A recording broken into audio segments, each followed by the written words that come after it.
Hi guys, welcome back to the Denver show. So today we have a very special guest, Mr. Karthik Pillai, and AKA Mr. Karthik, and we have on right Mr. Yash Agarwal, AKA Yash.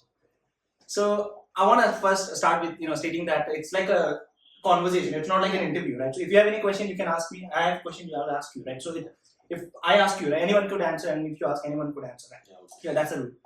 So we'll start with tell me about yourself. Who want to go first? Alright, let's think. So I am Yash, and to say the obvious, I am from West Bengal. I know you can hate me, it's fine. So I am from this place called Purulia. It's a very rural place, and I am from a very conservative, traditional Marwari background. And I have completed my class 12th. I am currently in my third year UG. I'm taking the course of BCom Finance and Accountancy, and I'm currently pursuing CA and CP Australia. Okay, so solid information right there. So same around. I follow the same course as Yash. I am instead of doing CA, I'm doing CPA. And that my name is Karthik V. I am a very good tech enthusiast, mathematics enthusiast. he's the G in our class, right? Gentleman. Okay, so yeah. I'm known for wearing suits everywhere. Yeah. Man is from Muscat, Oman. Oh yeah, Yeah, he's from Oman. NRI. I'm in that NRI money. But yes, most of my interests lie there. Not very materialistic, but love cars. Okay, so yeah, so I mean, what does your daily routine look like? So for me, I do not like free time. That is very, what do you say?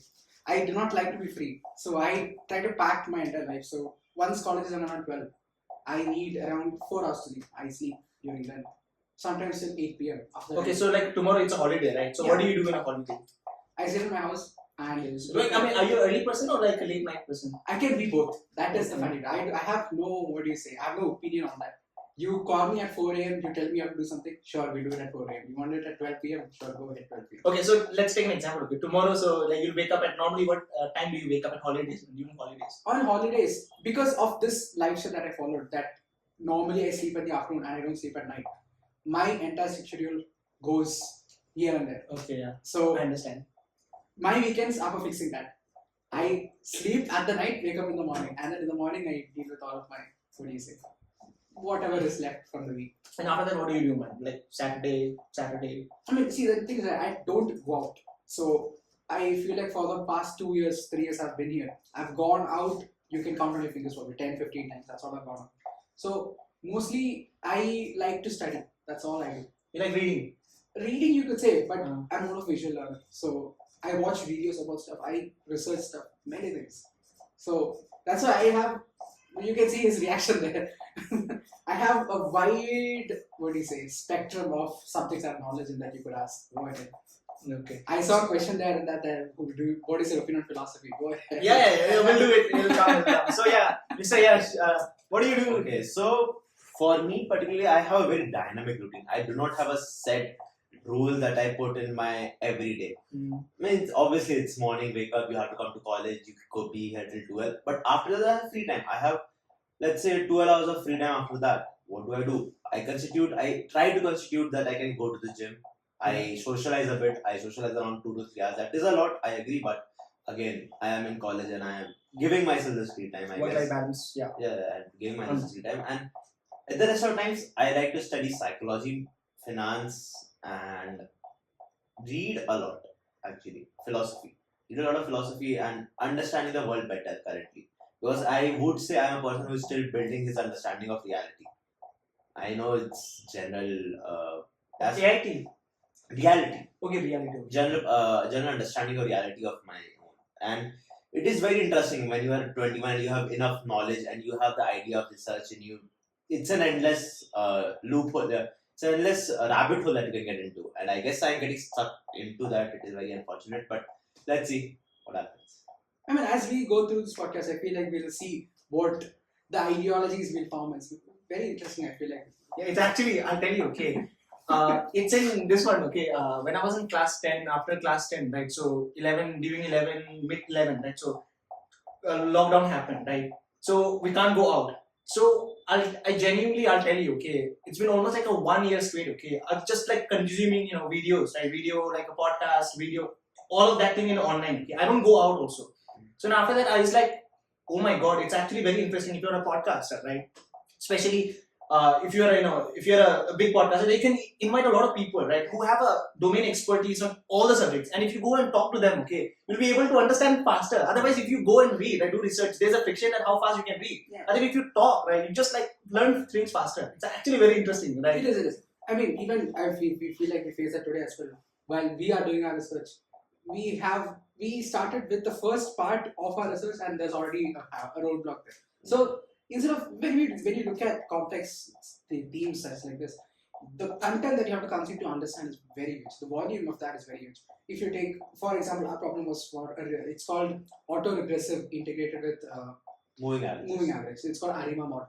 And so to study that, you have to first study regression, how regression works, how integration works, and then how moving average, systemic moving average, how all of that works. And you have to put it together and then make your own understanding of it and then go on figuring it out. And first of all, you have to start manipulating your understanding. Yes, it's That not is just the main one. that's a point. It's like a relearning, Not relearning. It is that unlearning. not unlearning. I'll tell you. When you learn from a textbook, that textbook remains there, your knowledge remains there, but you cannot apply it anywhere. That knowledge is useless unless you can apply it. And for take our business, for example, we have case studies to apply it to, but take statistical models. You cannot apply it anywhere. You cannot apply it anywhere. You have to sit, study, apply it, learn from mistakes, and go on. That is how you have to do it. So yeah, that is. I mean, okay. again, as Karthik already always says, fuck around and find out. Yeah, I think it's very right now. It's going crazy. It's called what, FOMO, or what is it called, man? For Fuck around. fear of missing out. No, not missing I out. mean, that is fear of missing out. No, not that one. So fuck around and figure out, right? Yeah, So what's fuck around and find out. FOFO, right? Yeah. I think that is very common in in Twitter right now. Not just Twitter, in general perspective of creation, I would say. That is how we became who we are. Fuck around and find out. Do you think anyone who did not think like that would be I mean, able to see, create my anything? ideology was molded back in like what, 6th grade. My parents are quite religious, but they never, forced it on me. I had the freedom of selecting what I wanted. So through that, I started questioning religion itself. So I had questions like, is it even needed? What good does it do? What bad does it do? And in the end, I came out with a perspective where I don't want to pick a side. There are, say, 3 or 4 teams, and I don't want to pick a side. So that along with I like science very much. Along with that is what molded my reality. And if you take a look at it, I have committed many mistakes throughout the past, 8, 5, 9 years. So those mistakes help you learn. Yeah. Those mistakes really mold you into who you are. I mean, So, okay. just wait. Okay, I mean, the topic will come. Okay, we will start from the base first. Okay. I just want to ask you this question. Okay. Yeah. What is your understanding of fuck around and find out? Fuck around and find out. It's basically like just stop asking to other people's opinion, right? I mean, we always think what he or she might be thinking, right? And then we just ask their opinion. So instead, just do just understand, learn by yourself, and then just find out what's happening, because this is how we as a human species have developed, right? Good answer. I approve that answer. So yeah, so we'll start from the beginning. Why did you choose finance? Because you're a science student, right? You were a science student in class 11, 12. I was a finance student in class 11. Huh? I was finance. I was into Science or Commerce. commerce? Commerce. Okay, you're from commerce. Yeah. But why is that? I mean, whenever I see Karthik, okay, I mean like, okay, he likes science, something like that. Okay, I have related to opinions on tech. that. I have opinions on Okay, that. let's first ask him. Okay. I mean, so first what happened was, even though I had 10 marks enough for getting into science, they don't have any seats for it. So I stuck with commerce. And then that, with the fact that I started learning science by myself, along with my other education, at 6th grade. And by this point, I had gotten tired of it. I had gotten tired of all the theories, I had gotten tired of everything. So again, I was like, you know what, I got finance. Go ahead and try it out, we'll see how it works out. And I went along with it. And if it not like finance, I had a backup of IT, because mine was IT and computer science. It was combined. So that is why I picked finance. And as I really liked accountancy at the beginning, because it was just theory. For the first test for accountancy, I scored 20 on 20. And then the practicals came in, and I still don't know the practicals. Even today, I sit here Okay. with practicals. So let me tell you something about Karthik. This man was the founder of robotics lab in his school. And man still does not understand what is partners capital account. I mean, yeah, I mean, like, I'll tell you, okay, everyone has the different interests, right? You can't. I mean, that's what I'm saying. Like, I Yeah. still do not understand why this man is pursuing finance. I mean, again, understand that capitalism is king. So maybe that is the reason. But do I think share. I don't think it'll affect you, right? It'll affect in a sense like by right now studying finance and accounts, right? It might help you later because Yeah. I'll tell you, okay, because Steve Jobs, right? That time I think he was learning like about the what is it called calligraphy, right? I mean, he didn't know that it'll be helpful later in life. Okay, right now all the font size of the font of the this Apple, right? It's because of he studied the calligraphy in like some old days. It's not just that. I talked to Mutsi about this as well, and what he said to me was that at some point you need to stop learning for learning and learning for your benefit. You need to switch to that. I am not there yet. I am learning for the sake of learning. So I always have this pursuit for knowledge. It's food, it's food. So I always have this pursuit for knowledge where I do not really care what I'm studying as long as I can study something. There always is, and throughout college. Just wait. Who is this man? Is it Abhay? Yeah, okay. What do you want to think? It's like that. Abhay, next time you have to join us. Okay? Do you know that I did a podcast with him? Okay, you saw it. Okay? I saw it. He didn't approve me of like to record a video. Okay. Yeah. So I was just talking for almost like an hour. Okay. I just kept the recorder on. Okay? He didn't know that I was recording. So I uploaded it in the YouTube. And I think his parents appreciate it, man, because like. I think his parents also doesn't know that he talks that much of a thing, right? Because he doesn't talk a lot. Yeah. Continue. Yeah. So even throughout this college, there are specific even though I have enjoyed my college like this much, not much the the in-depth education and all of that. I have not focused on much of that. But throughout college, there are these few sentences that I've heard from professors that have made quite an impact. That I would say is more valuable to me than what I actually learned. So there was once, I think Raghunan sir or someone mentioned that you should never, the moment you stop learning, your career stops. Yeah. That is where your career ends. I think that was I think there is law faculty. I don't know who said it, but they said that. And that really stuck with me. That happened at a point when I was very burnt out of learning. I was so tired of learning everything. And then I was like, maybe I should just slow down for a bit. I even talked to Yash about it for quite a while. I think there's a quote, interesting quote. It says that the illiterate of the 21st centuries are not those who cannot read or write, but are those who cannot learn, relearn, unlearn. Right? I think that's actually very true. It's interesting when you talk about it like that. Majorly, if you take a look at how India is currently, if you take people who study engineering, they have done a 4-year course in engineering, still don't have jobs. That is because the education system itself is out. Like, it is very outdated. So what those people will have to do is they have to unlearn what they've already learned and then learn new things. Yeah. So, but like, do you regret it? The decision you've taken? Absolutely not. Okay, absolutely not. Right? Because glad now. Yeah, because you know why? As I learned the subject, I realized that I do not know many things. That's a problem of learning so much is that you sort of become arrogant at one point that, oh, I know this much, I don't need to, learn more. But then you get hit with these new subjects and then you realize you do not know anything. Even today when I was going through the research project, I noticed that there were many parts in that book that I have absolutely no idea what to do. So it is a very interesting thing to plunge into something you absolutely have no idea what to do. I think it's a food. Yeah, it's a food. Oh yeah, Yash, now it's your turn, man. Yeah. I mean, I think you're a commerce student, right? Yeah. I was okay. As I said, I Okay, was just wait. Okay, I think I'll finish this point. Yeah, Even in class before joining the Christ, I was actually very fascinated by the finance plus technology because that time it was booming. Right? Yeah. I applied for a finance plus technology. Okay, it was not in Yashwantpur, it was not in Central Campus, but it was in the Delhi NCR campus of the Christ. So that's why I didn't choose. Yeah. So you can go ahead. I mean, okay. Let me share you my story. I guess. What my background is traditional Marwadi conservatives. Marwadi are from Gujarat. Marwadi are from Rajasthan. Okay, Marwadi are from Rajasthan. So we are generally considered commerce people. Business people. Yeah, we are the people of business. And from my childhood, I had this background that I will be a businessman eventually. Whatever I may pursue in my career, I will be a businessman eventually. And I never got the opportunity to think about life in any other way till I came here. And so till class 10th, I had this idea. And people were around me, my brother, my father, they're like, go for science. Eventually you'll turn to business, but you will learn more in science. But I'm like, if I have to come here eventually, why do I have to learn more?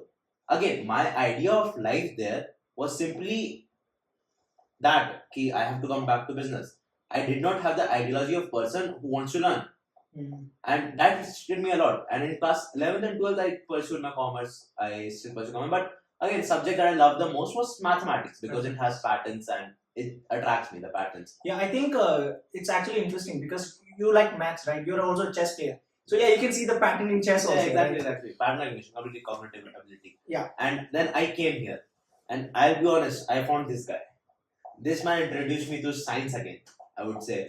And it completely enveloped me. And like Karthik said that he does not regret it. I would say I regret it. Like because I would have gone back to class 11, joined science and took my career there. We'll have an interesting point later about my choices in life and what I hold meaning in. So I think that is what my answer would be. Even though I'm very content with where I am right now, I am still a bit in regret. Would have done Why better. not? Yeah, because I was restricted to a lifestyle that was always there. But again, I cannot blame them because without that lifestyle, I could not have been here. Then why did you choose CPA? Because you don't have the intention of doing it. I think Alright. everyone chose CPA for exactly one single reason. Australia. No. Then Because it was the last course available. Yeah, it was last one. So basically, I will tell you the story. I was planning to get to DU. I was Yeah, planning to get to DU. I gave my CUT exams and I'm like, what if I do not get good marks in CUT exams? What will I do then? I'm like, fuck me, what will I do then? And then I found this, there is an open position in this Christ University campus. Seek Australia, it's a good course. My brother recommended it. He was already there in Christ. And I came into here. And then I got good marks in CUT, but since this college was giving me more opportunities, it seemed like it was giving me more opportunities, so I stayed. That is what my story is. Wouldn't Okay. you say it has Even- given you more opportunities? Yash? Huh? Wouldn't you say it has given you more opportunities? even I didn't know that we have a CA in our class. Okay, that's like I used to tell my friends right in our class that I didn't choose CA. CA chose me. Yeah. I didn't know. So that's why even my attempt, right? I gave like Abhay and I, right? We gave 9 months later than like normal people because we didn't register for the exam. I mean, I remember. You remember, right? Yeah. And yeah, so why DU, man? DU, is it a good university? DU, okay, basically in India, for commerce particularly, SRCC, yeah. SRCC is considered the topmost college for commerce. Like the moment you get into the college, if you go ahead with it without backlogs, you will probably land a placement about 2 Then do you think did I make a wrong decision? Because I think okay, so I know that SRCC DU, right? It's very difficult for normal Indian to go there and pursue because like everyone, lot of competition, right? But I'm not an Indian. I'm Indian, but I'm not an Indian citizen, right? So that's why foreign quota is there. Okay, foreign quota is there. Foreign quota, right? And it's very easy to get into foreign quota. Yeah, in DU, exactly. So, but I thought like a DU is more like a. I have some friends okay there who are studying in Hansraj and all. They're like they only focuses on what do I say, the educational part, this one, the aspect and the other, right, the social one, the interactive, how to talk, that kind of a thing, they completely neglected. So that's why I didn't choose the DU because of that specific reason, because I want more of a holistic development. I mean, I wouldn't disagree with that because as much as I've heard from DU and I've seen the patterns for how they are taught in DU, and it is almost as if it's completely academic. It is just completely academic. And as far as the the application of it goes, I think that's up to you too. What do you say? Alright, I'll tell you this. My friend is in Hansraj. He scored around 96% on his 12th CBSE and he scored around 760 in his CUT exam. 760 out of 800. These are very good scores. Extremely good scores. So he got into Hansraj BA Economics. That man is so good. He is the placement head. He has 3 offer letters. Being in DU, he has the communication skills of a person who graduated from Christ, who is in his 5th year. So it completely depends on who you are. So I'm pretty sure if you Tenzin particularly were in DU, you would have succeeded. But if I think that I was in DU, I don't think I would have succeeded as much because I did not have the drive to learn. I did not have the drive to do extra thing, right? Yeah, I did not have the drive to go, participate. And then you had it, so I would say that you would have been better candidate for DU. No, could be because I do think because they don't have the culture of fest, man. And in DU, right? They don't have the culture of They fest. do have culture of fest. They have very good festival culture. No, and then I'll tell you, But okay, the thing they is- don't have the attendance policy also. They have like a zero policy I also. mean, yeah, that is it. But the fest in DU are for DU. Yes. The fest in DU are for DU. DU is such a big organization. Yeah. I think There is- 26 They policies. themselves are enough for the fest. So I have seen many fests being occurred, many NGOs come to DU for their plantation drive, this drive, that drive. I've heard a lot about it. And also I've heard about like they have a lot of this one political influences, man. That They're too. like a proper politics, man. Because That too. yeah, mean, they have a okay. president, Okay, DU okay. president. I will. This is my personal understanding, personal opinion. I think you guys might add it onto it. I would say Christ University, particularly, do we agree this or not, is built for corporate.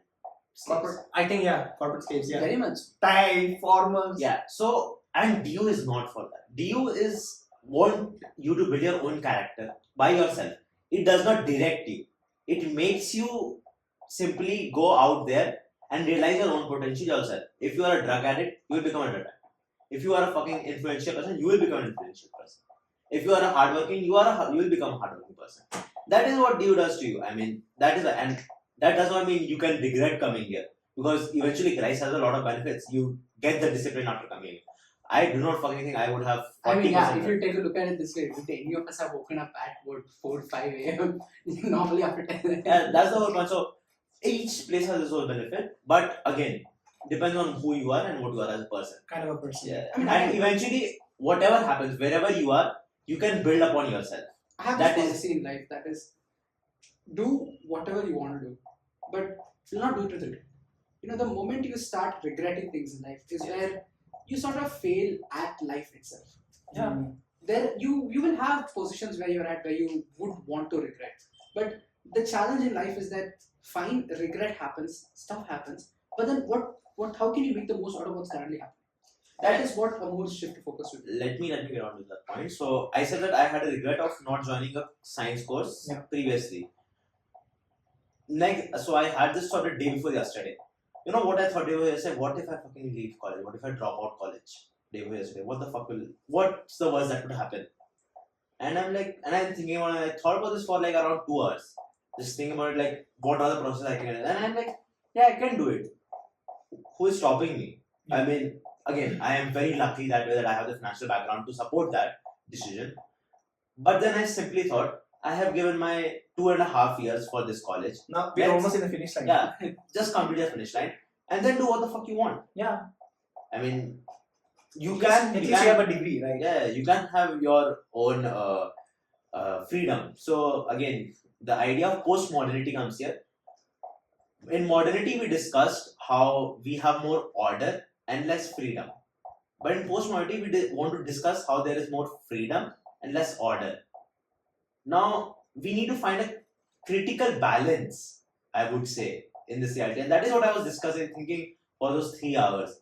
Like, what is this balance for me? How much freedom and how much security and order do I want in my life?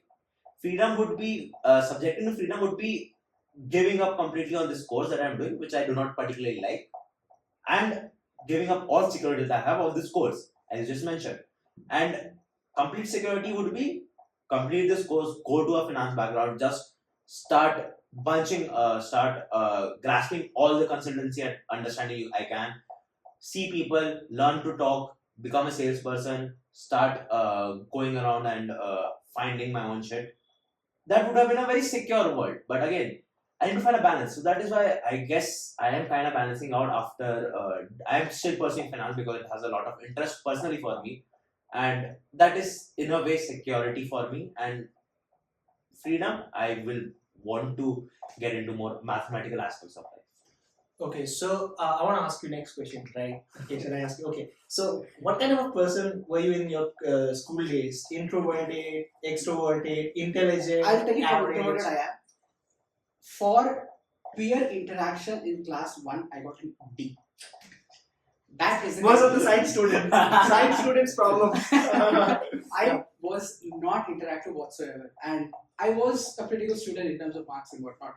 But my teachers always complained that I do not talk to my peers, and so I had this. It changed after 5th grade. It was a stark difference because what happened was I had this English teacher. Her name was Miss Margina. She was from the UK, and what she did was we had this summer vacation. The vacation holidays that we have, and for that she gave us one simple task, that is you have to make your project on the tenses in English. So that was it was supposed to be a pamphlet of like 10-15 pages with tenses slices in it. It was supposed to be this big, and as in the size of it, Okay, yeah. and around this thin. Take it as that. My dad, what he made me do was, I still don't regret it to this day, is he made me write an entire book around this thick on the entire grammar of English. And he taught me for around 2.5 months for that entire book. And I submitted it to her, and she took it for teaching her son.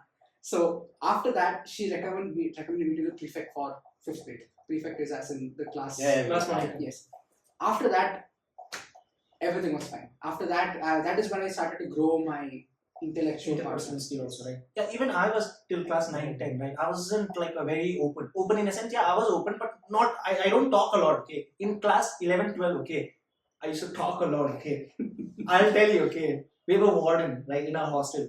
So he used to call me WeChat. You know WeChat, what is WeChat? The app, right? WeChat. It's an app. It's an application, okay, of China. It's basically like a WhatsApp we have. Yeah. So I talk so much that he calls me WeChat. So yeah, man. But then after that, in college first year also, I used to talk a lot. Okay, but like second years, I think I started.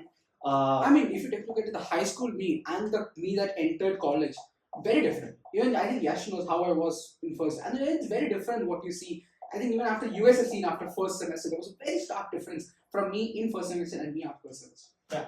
In short time, people change. It's very interesting. Yeah. What about you, sir? Fuck me. So school is, again, I would say my ideology was very limited. So I used, again, this is the part where my rural backgrounds come into picture, I would say. Because I am from a rural background. Okay, just wait. Okay, even I'm from a very rural, right? The population is less than around 1,000 something. Okay. No, but let's talk about this. So basically, let me ask you this question first. What people used to call you WeChat? What did you used to talk about? Huh? I mean, that time, like, I was in class 9, 10, something. Yeah, Okay. so what Randomly, that time, okay, I wasn't focused on education at all. That time, okay, only thing that I knew is like playing sports, PUBG, that's it. I don't study at all. Yes, that is it. That is it. So again, I am comparing ourselves to Karthik, I would say right now. Because he had that background to understand. He had his parents who forced him to learn at the start, and then he simply got his own interest in, and he grew like that. But for me, and I would say you as well, in school we did not have the opportunity, and we just fucked around with our friends. Yeah. All we did was just hang around with our friends, learn because we were forced to learn, and play because that is all we could understand in our lives. Interact. I was not a very introverted person. I turned introvert after class 10th, I would say. I think during COVID and before year of COVID, because I had some personal issues going on. That is when I turned introvert. And then after coming back to college, I just completely changed myself and back to normal. I think you are like a combination of both because I don't see you as a very extroverted, not like also very introverted. So yeah, so balance. Yeah, I think I'm it's very called. comfortable with What is myself. it called, man? Like the Ambivert. Ambivert, yeah, ambivert. I mean, I would say I'm just very comfortable with myself right now. I mean, that's the thing. You always need to find the balance between both. Yeah, I mean, in life. So now what I think is that What about you? What okay, about I'll tell you. Okay, this kind of people. Okay, who have started like studying, learning, everything is in a process. Okay, from the childhood itself. So now I think it's time for us, right? Not wasting now time, right? Because Yes, we are wasted exactly. in the early childhood. Exactly. So now it's like we have to double down on like learning Yes, skills yes, I agree. because they have studied a lot, man. That's why I use every minute of my Till time. class 10, okay, I don't study shit. Honestly, Ah, nothing at I mean, all. After Just around ask. grade 7th, my grades started dropped because I was not going to focus on school. I was focused on other things. I started to learn about astrophysics. I started to learn about all these things. Instead of focusing on what do you say? Yeah, my class 7th. 1 plus 1 equals to 2. And the funny thing was, my biology teacher. Karthik, what did Hitler do? No, the funny thing is, right, my biology teacher, she wants to my notebook. And I had written, biology is my favorite subject because it was back then. She was like, you have written this in your notebook, but you don't have marks to it. So that's how much my grades dropped because I was not focused in class. I was focused on learning other things. And that reflects it even now that I don't have fundamental knowledge of stuff, but I have vast amount of knowledge about other stuff. Like even if you take accountancy, I can do complicated accounting problems that for clearing CP, I can solve problems that way. But for basic cash flow question, I can't. Complicated life. I think yeah, it's actually true. Now, I mean, like, what is success to you? Let me go ahead with that. Very, very, very interesting question. Yeah. Because it requires a lot of thought of what success. Personally, right? Yeah, first question. Are you a materialistic person? Because you said it that you're not a materialistic person, right? Truthfully, if I have to speak, not for that camera, but for myself, very materialistic. I mean, this is a conversation me and my dad used to have always. When what I used to do is, I told you, my parents are quite religious. I am not. So I sometimes used to try to prove them wrong. So I would talk to them quite a lot. I used to argue with them. We used to have these, me and my mom especially, used to have like 2 or 3 hours of debate, even on calls. So much so that Okay, so what do you speak to your parent? Like which language? English English and Malayalam mix both. Malayali, okay. Yes. No, not Hindi, right? Sometimes Okay, my mom but I'm not very- seeing him, speak Hindi, man. Honestly. very Okay, continue. Yeah. So my dad always used to say like, yes, this is true in the materialistic world, but in the spiritual world, it's very different. You will grow up, you'll understand. So I was like, okay, I'll grow up and I'll understand. So I am always of the mindset that right now, focus on right now. In the future, have a plan, sure, but don't focus completely on the future. If you focus completely on the future, you forget your now. Yeah. If you forget your now, then there's no point in living. We need to exist right now, and that is how you can, what do you say, grasp onto reality. I feel like everything that I study is just so that I can have a bit more firmer grasp on that reality, so that I can say, oh, I have something. Everything I learn is for that fundamental purpose, so that I can understand a little bit of how the world works, so that I have some sense of control. So in that sense, I would say I'm quite materialistic about it. And success to me, don't really, It's a combination of all, right? Financial, spiritual. yes, if you take a look at Maslow's hierarchy of needs, I would say all of them are success. Yes, but of course you need to have financial freedom if you want to do anything. Success. Of course you need to have people around you, your social life, your romantic life, all of that. That is what success Are you is. dating someone? No. Okay, no. Yes, Fine. I am. Don't watch that. My girlfriend is watching this for sure. What is your answer for I mean- success? You're asking me? Yeah. I mean, okay, I've not thought about it. Okay, I think it's a combination of everything. Until now, okay, I don't think I'm like that evolved person to say that more of a spiritual thing. Right now, I think to me currently, right, I think materialistic is the only way to judge like are you successful or not, right? Yeah, to me right now it's more of a materialistic and money in the bank balance, that kind of a thing, social status. To me now, but after like 10 years down the line, I don't know, it might change also, right? So yeah. Okay, for me personally, I don't like the idea of success. I don't like the idea of putting success as an equation or function in your life. Whatever, because see, you put a function in your life that this is what success is, and now you dedicate your whole life towards that. Because in the end of, at the end of the day, what do you want to be? You want to feel, you want to look at your life and see that you are proud of it, or that you have lived a good life. And if you have define what success is, and if you do not achieve that, what will you do at the end of the day? Will you look back at your life and you have not achieved success? Will you be happy with it, or will you be just discontent with it forever? I think yeah, latter one, discontent. Yes, I and defining success, good. You do what you want. I understand that idea. But for me personally, I do not think that defining success can be Okay, something so material. what I think is that, I mean, my success, right, the materialistic one, the bank balance, right, that is for the next 10 years. Yes. Because otherwise, if I don't have that aim of what is success to me, if I don't have the definition, right, then how will I go about, right? Then I don't have any, like, how do I measure myself, right? Am I doing well? Am I not doing well? I have to keep track of, like, am I on a right track? If I don't have that, right, then even after 10 days, okay, even if I don't have a bank balance, right, I don't think I'll have anything to measure, like, what am I? So that's why, to me, I think 10 years down the line, I think bank balance is my success, and then later, it might change also. So that's my, I think, take on it. I mean, okay, personally, I don't think I'm a materialistic person. Even Well, you're not. I genuinely, honestly do not think. Okay, tell me this. How much do you think social perception matters in materialism? I mean, What is the contribution of social perception in materialism? It's a lot. Both, It's both a of lot, them, man. both of them. Firstly, sorry Sana, I love you very much. I don't think I made that very clear. I have a girlfriend.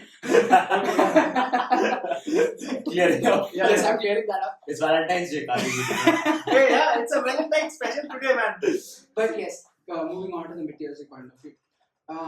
What Yash said is also partly correct, but I feel like as people who are entering their 20s, if you are not a little bit materialistic, it creates problem for you further down the line. that is where, what do you say? Unless you want to retreat into the forest and live like that, no problem whatsoever. But social perception in materialism, I mean, it depends. For I think for Tencent and I, not just about having social perception. It is having the freedom to do whatever you want. Yeah. Okay, but you would say that social perception does account for a lot of. Yeah, I think I you mean, feel I- validated, right? Then obviously, I think you feel more confident. and That's this is- genuine. I mean, the thing is, To like, me, yeah, yes. the thing is, very important part of following ideology is do not follow an ideology because of other people's reason to follow. Yeah, 100%. Yeah. But materialism does account for a lot of social perception. Yeah, I mean, again, to me, yes. I have this very, what do you say? I follow a very rigid, what do you thinking is that Principle. do not just follow one ideology. Yeah. Because every ideology has its flaws and it Yeah. also has its flaws. So when you decide you want to follow an ideology, do not why restrict yourself to one. Okay, sure, it provides you a path in life, all of that. Yeah, the best of both you should Yeah. take, right? You should pick good things from bad stuff, bad things, good things from good stuff as well, and then put it together, and you create your own perception of how you want to live. I mean, as I said earlier in this podcast, that I'm still a person who is grasping the understanding of his reality. Okay, I'll tell you. Okay, I think by the background, I think I'm a Buddhist, right? And Yeah. I think you have a perception that okay, Buddhist means monk. I mean, most of the No, people I'll- very oh, spiritual. I'll person. tell you something, Tencent. We love Buddhism. Okay. Okay, you know why? Because the idea of Buddhism is very free. It is, well, if you take a look at religion as a whole, right, it's very restricted. That you have to fit into these classes, this. Yes, Buddhism has it as well. But when you look at it from an overview, it is much more light-hearted. And I love the, what do you say, the fact that you do not take the materialistic pleasures. I've seen like videos of, the mandala. No, Mandela, Yeah, I've seen. Yes, That is at one the of end. my most favorite. What you say? That is the regret part that I really like. That is where I learned that you should not live with regret. Because I've seen people draw mandalas in those temples, and immediately after forming the mandala, they erase it. Yeah. And that is such a beautiful message. I took a lot from that image actually. When I saw the video, I took a lot. I think it was back in 8th or 9th when I saw this video for the first time. I took a lot from it. I taught me that no matter that mandala is very beautiful. It takes time, effort, and craft into all of that. Yeah. But putting all of that into something does not mean the result will be fruitful. There is always the chance that it will go away. And what that does is it makes you let go of your wants, and that is a very beautiful idea. Not just that, the entire idea of Buddhism and how, what do you say, the entire Eightfold Path. I've read quite a bit, and there is, I think we will eventually get into it. We have a channel that we watch, and that we learn quite a bit about. Which channel? It's called Exervia. Okay, I think no, I don't. Yes, it is very. If you guys are hearing this is very confidential. Yes, so if it's you're not not with you listening, guys. yes, watch that. I'll tell you, okay. I mean, like in our this one, okay, till class 8 something, okay. I was in like a proper, Tibetan school. So what happened is that you have to daily, right? So our class starts at 8:45. No, not class, but the college, this one, school starts at 8:45, and then you have to do meditation for almost like 45 something minutes. Daily meditations, okay. You have this much of a scripture. You have to memorize everything. I still, I think I'm a little bit of a, I don't remember much, but yeah, you have to memorize everything, okay. And then after that, you have to do meditation daily for almost like 15 to 20 minutes in the assembly, right? And then during COVID, okay, I got that habit back, right? So I started meditating, okay, for almost like 2 hours a day. 2 hours a day, okay, most of the time. And then I think I've talked with you, right? I actually got scared, man, to get into a deep meditation because I have like a different part of me also, right? Some part, okay, that part it says that okay, you have to be materialistic and that kind of thing. The only way to achieve this is this, and if you want to provide for your family, you need like money, right? Not only for you, society, everything, right? If you want to do good thing to others, right? And then if you go into that deep meditation, okay, you'll be like, what do I do with that kind of a material? So there's a lot of conflict. So that's why I've never gone that deep into meditation because of I actually fear that I might actually turn against the capitalism, that the mindset that I have. Okay, so that's why I've not gone that deep. No, into I'm a meditation. person who's seen both sides of this coin. I am a person who has seen extreme wealth with me, and I'm a person who has seen nothing with me. So it is a very, what do you say? I would always say the fun in being rich is getting rich, not being rich. Being rich is a separate part that I don't think even rich people enjoy. But it is that's the thing, right? Why do angel investors exist? It is wanting to build something. That is what, especially for me, that is what it's after. I have seen like very wealthy situations that I've been in, and there is no contentness in it. I have been in situations where I have my own room. I want to take a bath. I don't need to go to a shower. I have my private pool. I can just go there and take a bath. I have been in situations like this. I don't know how to swim. Even I don't know how to swim, but I have been in that situation. And if you wanted to go somewhere, there's helicopter pad above our apartment. So that is the kind of situation I was in at one point. Mm. And then I've also been in situations where I have nothing. So I've seen both sides of the coin. And I would definitely say, when I hand you, for example, if I give you $1 billion, you would enjoy it for 1 week max. After that, it is just boredom. The fun part Unless about, you do drugs. even if you do drugs, Just yes, even if you do drugs, the part that is the most enjoyable that you will enjoy in your life is getting somewhere. After being there the rest of your life, it is contentness. I don't know. I don't think so, but because I've not experienced it, so I don't think I mean, I'll get bored, man. Honestly, I don't think honestly. But yeah, most of the people, average people, yeah, they might. I'll tell you my experience of this. I have been in situations where when we went to buy clothes, we don't buy clothes, we buy the shop. Yeah. Like you buy the entire thing from the shop. That's it. That's how shopping was done back when I had experience like this. So I have been in times when I would be in one house like 3 hours ago, be in another house 3 hours ago, be in another state 3 hours later. That is how I have been. So I have seen both sides of the coin, and I would definitely say the part you enjoy the most. I stayed like that even after coming here. I enjoyed it quite a bit. I think first time me and Yash went clubbing, I spent around 20,000 rupees just on a club. Like that is how lavishly I was spending, and none of that was enjoyable. I mean, okay, just wait. Okay, it's difficult to. I think we have to unpack it. Right? You said that getting rich Yes. is enjoyable, right? Yes. But that the process is not by you, right? The process is by your dad or your parents or this one, It right? doesn't matter. But like, then how does it feel? Like, because you're not involved in that process, right? Sure, but then right Directly. when you are even after you get rich, even after you have all of this, what are you gonna do with it? I mean, you can do a lot of things, man. You can do a lot, but you will do it for say 4 days, 5 days max. I mean, you know- okay, I have certain opinions on this. Not certain opinions. I would say it's very bulletproof for me. Karthik is the kind of person who is not very materialistic. Even though he might say he's very materialistic, he's not very materialistic. I would say you are a bit more materialistic than Karthik, and Karthik simply does not fucking care. at a point of time, Karthik just stops to care, and I don't think people like me and you stop caring like just like that. And that is where his ideology is coming from, and that is why it does not resonate with us a lot. But again, we have not been in that position. Again, I'll tell you something. It does not matter. You know why? Because unless you go through a situation yourself and you decide, Yeah, that that's what I'm saying. There is Exactly. no point in me sitting here. There is a Shah Rukh Khan That quote. is Right? okay. Do not. There's a Shah Rukh Khan. resonate with that idea. There's a Shah Rukh Khan quote. Okay, do not become a philosopher until you become a rich. First you become rich, and then you become a philosopher. So I think we're not in a position because we're not. Yeah. No. Then- We were. I just wait. Okay, I wanna. Okay, is it related to this? No, not this. We are diverting back to the point where Which one? It's social success. perception and Okay. materialism. We came from there all the way. Yeah, we came from there all the way here. Now, continue. You had a point. No, I was about to ask, why did you come to India then? Because is there any, like you have to go back to India or something, or like why not some other countries, man? I had plans to go to other countries. Then why did you come to India? Mainly because there is a lot of things involved in this. And it was not really a straightforward decision to take it. I decided, like, in 2 days I decided. I had 3 options basically. Price not an option. One option was University of Turin in Italy. The other option was University of Düsseldorf. And then that is in Germany. And the other option was because I wanted to be close to my uncle. It was University of Pondicherry. What? I wanted to be close to my uncle. Okay, uncle. So it was in University of Pondicherry. So we were about to leave to go to University of Pondicherry. And then on that day there was a lot of rain.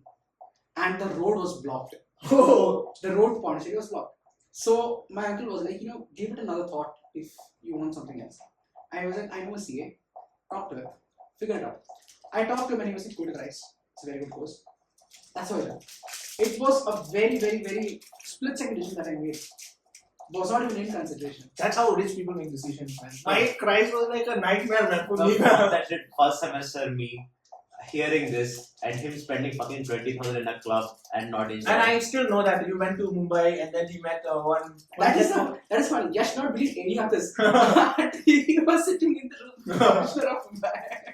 Yeah, I'm sure we have to say that. So, yes. Again, first semester Karthik, this semester Karthik, completely different people. Completely different fucking people. And I'm like, what the fuck am I doing with this, man? I am from a small rural place and this ideology of life has never been introduced to me. And I get exposed to all of this in a sudden blast. I understand Karthik was also endorsed in this ideology in a sudden blast, but again, for me, it was completely unexpected, I would say. I think that's the good thing about good colleges, right? You get people from all the backgrounds. Yeah, exactly. And that is why I do not particularly And regret if you can take advantage of the networking, right? I mean, later, who knows, who will what become, right? So yeah, if you take advantage of this, I think 100. that's the best thing about see, good college. Some people would regret saying, oh, taking CP is very bad. Because it's around 4.5 lakhs a year. On top of that, the examination fee of 80,000. On top of the membership fee of 20,000.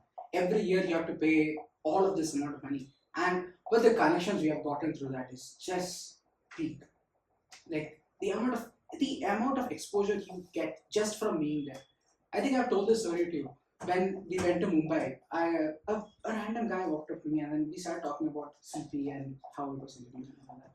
And I was talking to him like, what the course is, how the course is. And he was like, I guess independent. I'm like, no, we are from Christ University, they brought us here. And then we were supposed to ask them for their business card. So in the end, I was like, so can I have your business card? We talked for about a solid 15 minutes of this. He gives me his business card and I look at it. He's a director of Adani. He's a director of Adani Groups. And then I talked to him for 15 minutes without knowing who he was. So that is the kind of connections that you get. I mean, opportunities everywhere. You just need to know where to find it. Obviously, again, so this is an endless discussion though. Would you not say? But like then, my next question is, how do you stay motivated? Because I do believe that... First, I would like to answer that previous question of what is success to me. Okay, I think you have answered it. Okay, come then. No, I thought you have answered it. Sorry. No. Like we were just discussing the idea of social perception and materialism, right? Okay, yeah. Now, I would say I'm a person, from my very childhood, I was built on the idea of social perception. On viewing the world from this perspective, where you are only successful when the world sees you as successful. Yeah. So, a person who never got to build his own idea of success, I still am very ruled by the idea of social perception.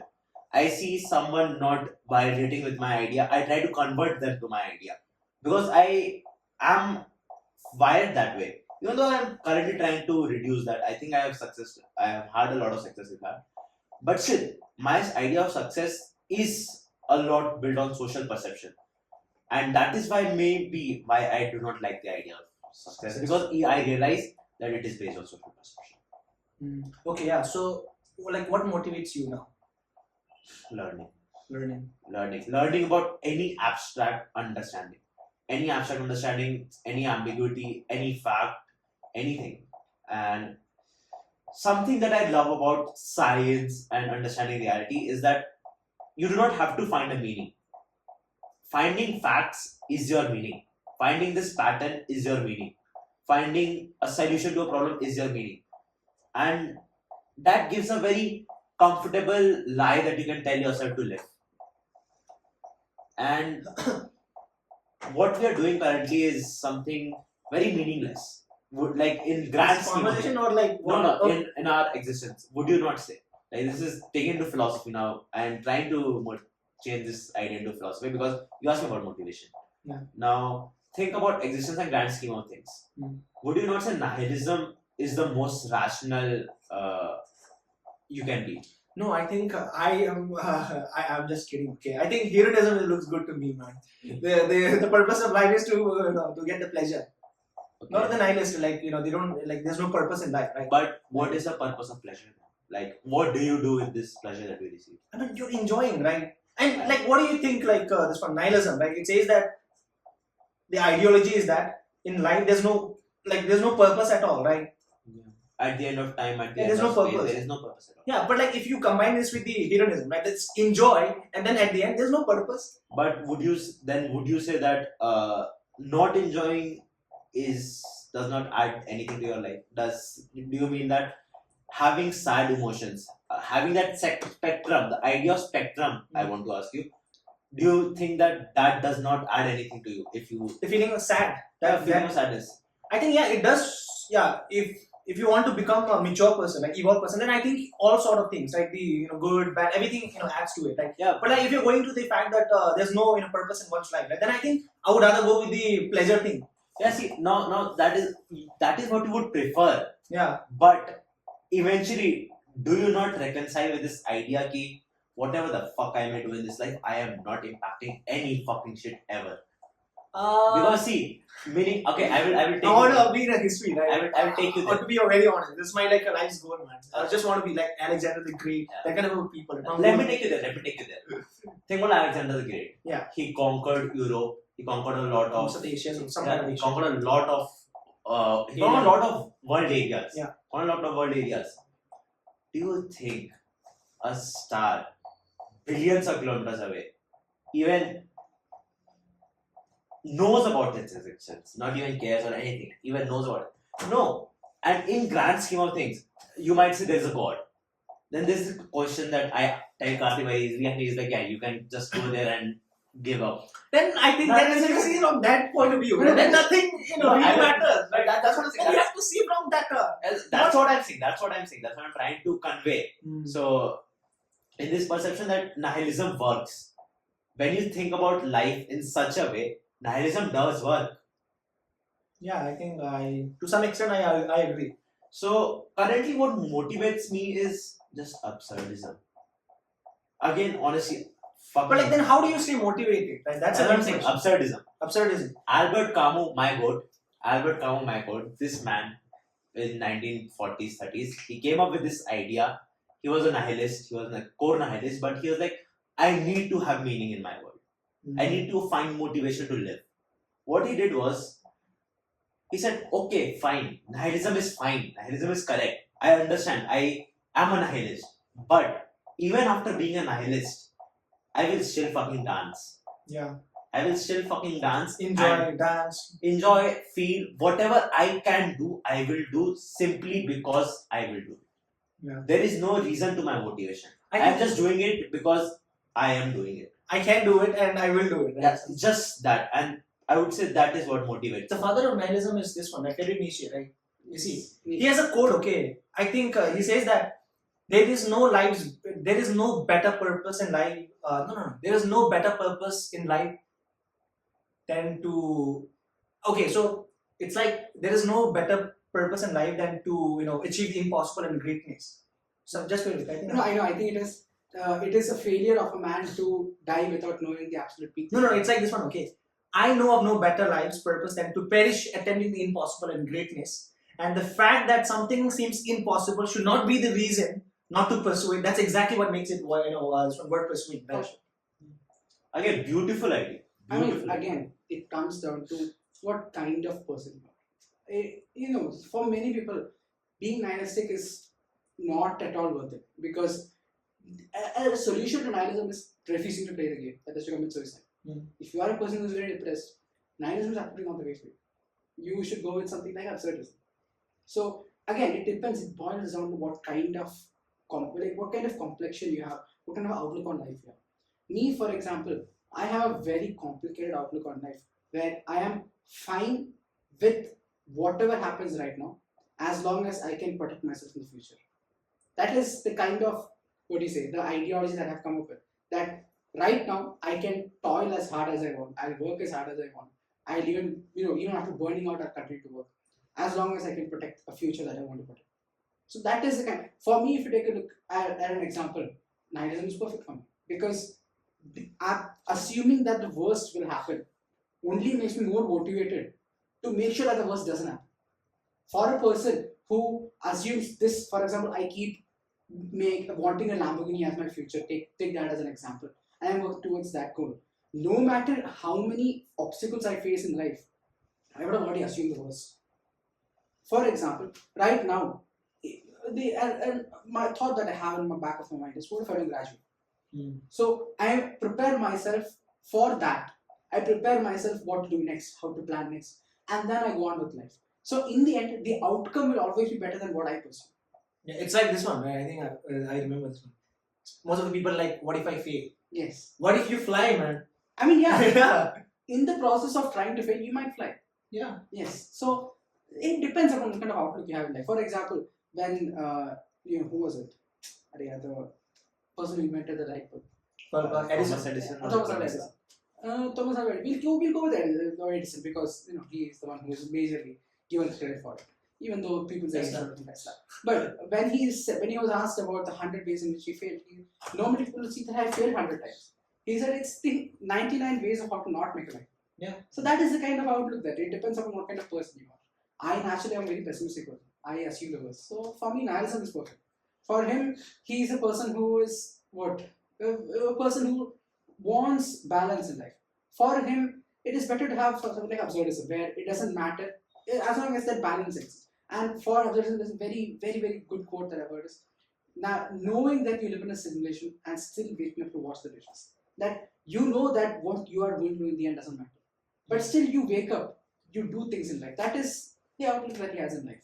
So while if I tell you that you could be immortal, right? Then it does matter, right? I mean, that is the thing about immortality, right? No matter how immortal you are, at one point, you just want to die. I don't You know. will have right now. I'm actually like the Brian Johnson, right? Yeah. You see him. I mean, Yes. Don't Die, right? So Netflix also series is there, right? I actually feel like, is it possible in my lifetime to become immortal? I don't think it's possible, right? I mean, your consciousness mind. Would you love to? Yes or no? Okay, I will tell you what drives me, what actually motivates me. This is a philosophical thing that I generally do in my existential crisis bullshit. I would say it is bullshit in my eventuality in reality. In real life scenario, curiosity drives.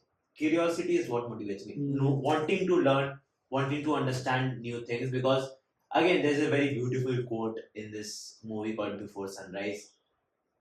Understanding someone else, understanding something, or understanding the concept of understanding itself is the only magic that we have in our lives.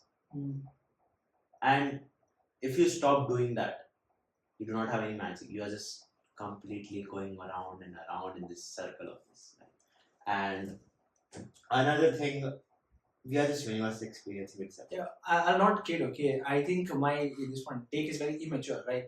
What drives me is like, I want to be the smartest person in the room, right? And that actually drives me. And That is a good drive. yeah, so I don't know if it actually works for me. I mean, yeah, I actually take a look at, I have this very interesting thought, that is, the reason why people use complex words is because, I mean, we went to a seminar for a particular event, and there we see on the stage, what is actually being discussed is something that we know in our textbooks. It is the same thing that is being repeated in there.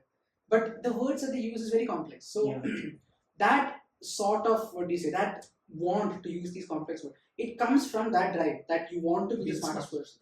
And it is always quite a good pursuit to have. I don't think I'm as evolved as you guys are. I mean, see, I'll tell you something. I would not disagree to say that even parts of me wants to be that. Yeah. Being the smartest person in the room is something even I want to do. Yeah, but like there's a counter, this one argument to this also, right? Naval Ravikant, I think you might know him, right? Yes, I know him. Yeah, so he says that if you're the smartest person in a room, right, then you are in a wrong room because you're not learning anything. Yeah, and that also exists. Again, life goes on. Personally, I would kill myself if I was smartest in the room. Personally, I would kill myself. Again, that is very, very, interesting that I noticed. The more you learn about things, the more you learn about how the world works, the more disinterested you become to live. Yeah, like, that is the only thing that drives me, as I said earlier. Like for me, take me as an example. As much as I have learned. See, I have been learning dealing with ideologies since 6th grade. I was very invested in one particular ideology, then I shifted to another ideology.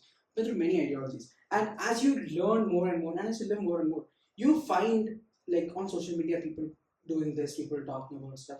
You find nothing interests you, because at this point you have already reached a point where that does not matter to you. Exactly. Yeah. You have sort of become a person who need not be disinterested in it, and I have a very big problem with that, because when things happen in social media, I do not care.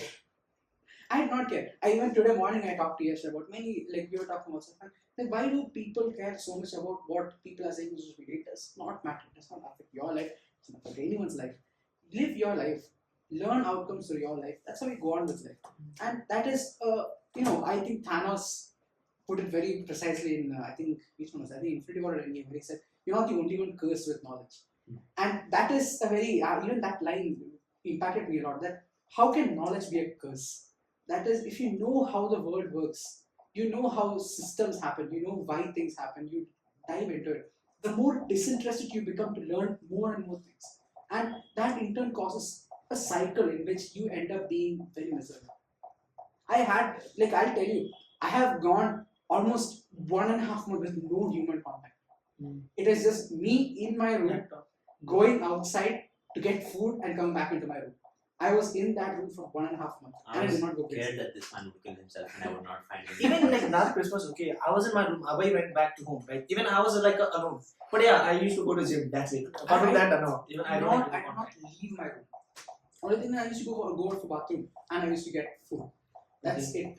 Don't you get tired, man? Because That's why I do not. That is the thing. no, but like, if I consume so much of a laptop and all, right, I get tired, man. I do not. I went on for 1.5 months. I went on.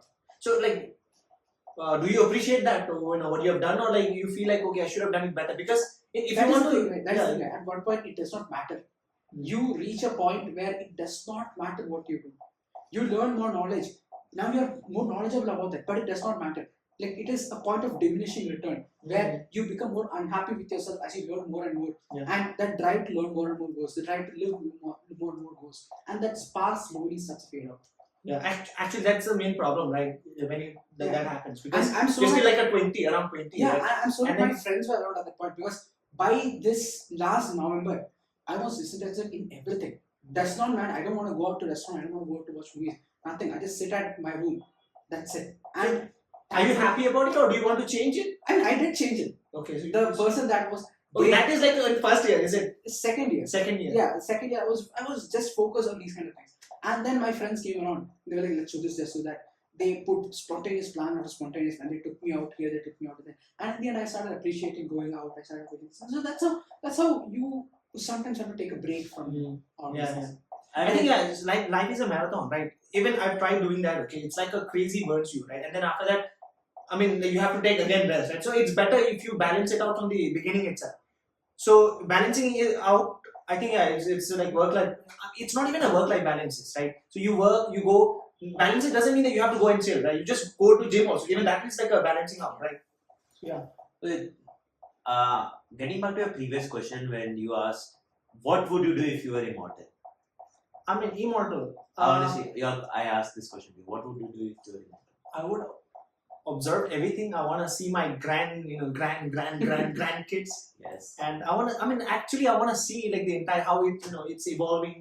Because just imagine, okay, in 1900s, if someone would have been alive now, right? They would have been like, oh, is this the same planet that we have lived in?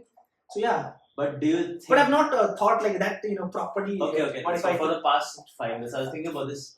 Now, think about immortality. Do I get an out or not from immortality? As in, does he get to kill himself at the end of it? Yeah, like, if I want to, at any point of time, do I get to kill myself? You're asking me or telling me? No, asking you, like, as in what situation would you put? Because you asked the question, no? He's asking the exact clause. Yes, of immortality. I didn't get it. Like, he's asking, if you were to grant him immortality, Okay. would it mean that he can kill himself at any point he wants? I mean, I don't know. No, but that is the... See, I mean, if you can kill yourself, it's not technical. Then it's not immortal, right? yeah, so that is the whole point of immortality. As Karthik said, the moment you learn everything and the moment you are the smartest person in the room, you will lose the will to live. Could be, but I have a very different take because I'm Yeah, not that do it, mature do it, also, right? do it. Because what I feel is that if you're the smartest, right, then what happens is that I mean, some people say that okay, you lose the drive and then you eventually you're not you become complacent and you don't care about others. Yeah. But what I think is that if I'm the smartest, okay, then I'll ensure that I am the smartest. I remain the smartest, right? So I don't subscribe to that idea actually. But This is my idea. okay, let's say you are immortal. Yeah. You learn everything because you are immortal. You learn everything. You find the fundamentals of physics. You understand the meaning of metaphysics. You understand everything about it. You understand dimensional reality. You understand there is no God. You understand why nihilism does not work, why anything does not work. You understand every fucking thing. You are the smartest person in in existence. Okay. The smartest person in existence. Then do you not? Then you still you do not get to kill yourself. Then it's not immortal, right? I want to become immortal. Yeah, then even after that, you cannot kill yourself. That is the point. No, I'm fine with it. Honestly. So you give up. But like, can I share information to other people that time? Yeah. Because then, yeah, I can, like, I mean, like, do I have a body? But see, I have a but body, see, the but same think body, about it. healthy body, right? Then yeah, I could do anything. But see, think about this. Everyone around you is become as smart as you are. Mm. What then? Not just that, it is more about you do not, since you are the only, like, it is a very, what do you say, very rudimentary question, doesn't matter in the end, but still, there is a lot of, if you take a look at many stories of immortal people, or many, there are many authors who write about immortality, right? At the end, the only thing that an immortal being wants to do is to die. Because once you have hit a point, right, once you have hit a limit, it's all downhill from there. There's a very interesting, I was sort of anime, very interesting anime called Freren, where it's talking about an elf. Elves have and not just superpowers, they live very long lives. So because this lady had very long life, she did not appreciate her friends. She is part of a group. She did not appreciate her friends, and she always stayed distant with them. And it is her journey of tracing back her entire life, and she goes back to she goes back through all of this, where she noticed that all of her friends are dead. Everyone who she knew is dead, and it is about coming to terms with that. But as a person who thinks a lot about this, I've thought about this anime more and more. And the more I think about it, the more I realize you can live up to say around 400, 500 years. But after that, you slowly start to lose grip on your interests. Yeah. Even if you remain the smartest person for 500 years, you will sometime at in those 500 years, at some point you will have doubts. You start to develop doubts. Is it really worth it? In the end, you reach the same cycle. And think about the moment you lose the drive. Think about the moment you lose the drive. And trust me, as a person who's very driven for all this, when the moment you lose drive in something you're so passionate about, is the moment you lose it all. You would want to kill yourself the second you it will come. Like, it is not a small crash that happens. I have been interested in all this, and the moment you lose interest in something, right, it comes crashing down. Say, for example, I learned astrophysics for around 6 years, and in the end, when I finally decided to stop it, 6 years, the time that I spent is just for waste. 6 years of my life that I spent. I acquired knowledge. Yes, I was the smartest person about astrophysics in any room you put me in during that time. But after those 6 years where I stand right now, absolutely useless information. And that 6 years is gone. So that is the kind of things that you will think when you are when you're immortal. So it doesn't come slowly crashing. It comes crashing down like a fucking wave. I actually understand your point, but what if you diversify? You could. That's what I said. You could diversify your interest, right? But that's the thing. Okay, I'm actually not interested in one, two thing. Honestly, I mean, okay. That's the thing. Like, so that's why. Yeah. What do you appreciate the most about being human and alive? What do you appreciate the most? Think about this. At the current moment, Think about this. Do not answer it instantly. Think about this for a minute or two. Like, what do you appreciate the most about being human? Like, do not give me an answer just for the sake of an answer. Think about this actually and truly give me an answer. Human being. Yeah, being existing. Yeah. Like, what do you appreciate the most? we're getting deep with this one. I mean, what? Go ahead. By this time, you will have something like it. So say it. More of like. No. See, I'll tell you. It changes from time to time. Like, Yeah, it's not a particular answer. Yeah, but do tell. What is it that you appreciate the most? Because you can think, you can understand. That's a very good answer. That Because, is a very good answer. Charles Darwin said the only thing that differentiates humans from animals is our ability to reason and ability to ration. So yeah, there is a quote over this one, the story also. Okay, if you see a monkey, okay, collecting bananas, right? People will do research on him. Why is he collecting bananas, right? And then if you apply the same to a human, right, we are collecting the money, right? So I mean that's like an absurd, right? I mean, I don't disagree with that. Like, again, this topic is, what do you say, a bit. And now think about this: the moment you become the smartest person in the room, you do not have anything else to understand. What? The moment you become the smartest person in the room, Hmm. you do not have anything else to understand because you are. No, I mean like if you are the smartest person in a room, doesn't mean that there is nothing there is not something you cannot understand, right? But You're the smartest in a room, but that doesn't mean that you know everything. okay, so what is your aim that you are looking for by being smartest in the room? No, I'll tell you. Okay, No, genuine question. Okay, I'll tell you. Okay, it's being very genuine. Okay, later in the future, 10 years down the line, okay, I don't want to be a person, right, who has a lot of money but who's not smart. I mean, there are a lot of people I mean, who are this very is dumb. realism. This is what you are talking about is very practical reality. Ah. What we are talking is very hypothetical reality. Ah. And we're trying to understand the fundamental of your brain, not the practical aspect of it, not the cynicism, not the what you are eventually doing. Currently, I would say we both agree with whatever you're doing because we are doing the same things. Mm. But fundamentally, I'm asking, fundamentally, what do you mean when you say you want to be the smartest person in the room? I mean, yeah, you feel validated to some extent You feel validated, and because you're smart. yes, and so let's say now increase the scale of it. Mm. Increase the scale to a classroom instead of room. Mm. Increase the scale from classroom to town. You're the smartest person. Would you accept not being the smartest person in the room in the town? What? Would you accept No. not being the smartest person in the town? I mean, like, I don't get it. Would you I accept? said, the thing is, he's asking, you will still, even if you're the smartest person in the room, you would still have a right to be the smartest person in the town. Yeah. So you go for that next. Yeah. In the end, what you reach is a hypothetical reality where you are the smartest person alive ever, who knows everything. Because that is what your ideology is based in. Huh? I mean, fundamentally, would you? No. My I aim mean, is to see, be I'll better than tell, other. I'll tell you the basis here. What you want to be is having more knowledge left, but still being the smartest person in the room. So that you always have something to pursue. Yeah. So you're interested in pursuing something. That's it. Yeah. Yes. So basically, your So fundamental. what we mean by that is, at the end, when But you, like, there is a conflict, right? I want to be the smartest person in the room.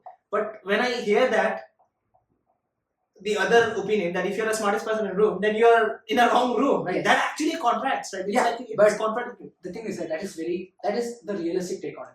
But if you take a look at a hypothetical situation where, I mean, again, it is not very, we do not need to go this deep in this. Yeah, obviously. I just try to manipulate things into this. But eventually, what he says is, eventually you run out of things to learn. Yeah, I understand. And then from then it's a downhill.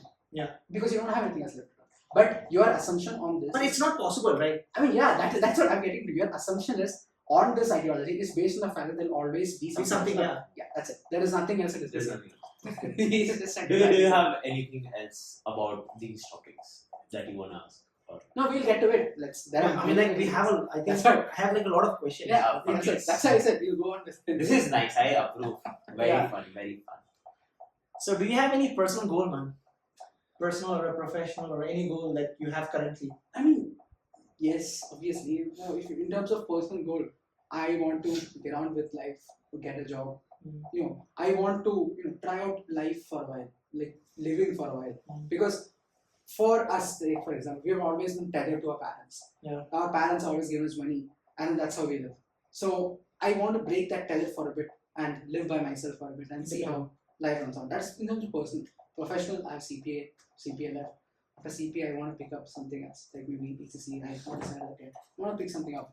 Anyway, I have around 3 years to figure that out. Long way. Yes. Yeah. You. For me, you said you are asking me what is not. Yeah, you can talk about your professional goal, your personal goal. Goal. your family- Goal. So okay. I think your family goal because we have a family business, right? So yeah, you can talk about your family goals. Honestly, I would want people around me to start thinking more rather than social perception. Again, it's very annoying to me to realize that people have stopped thinking.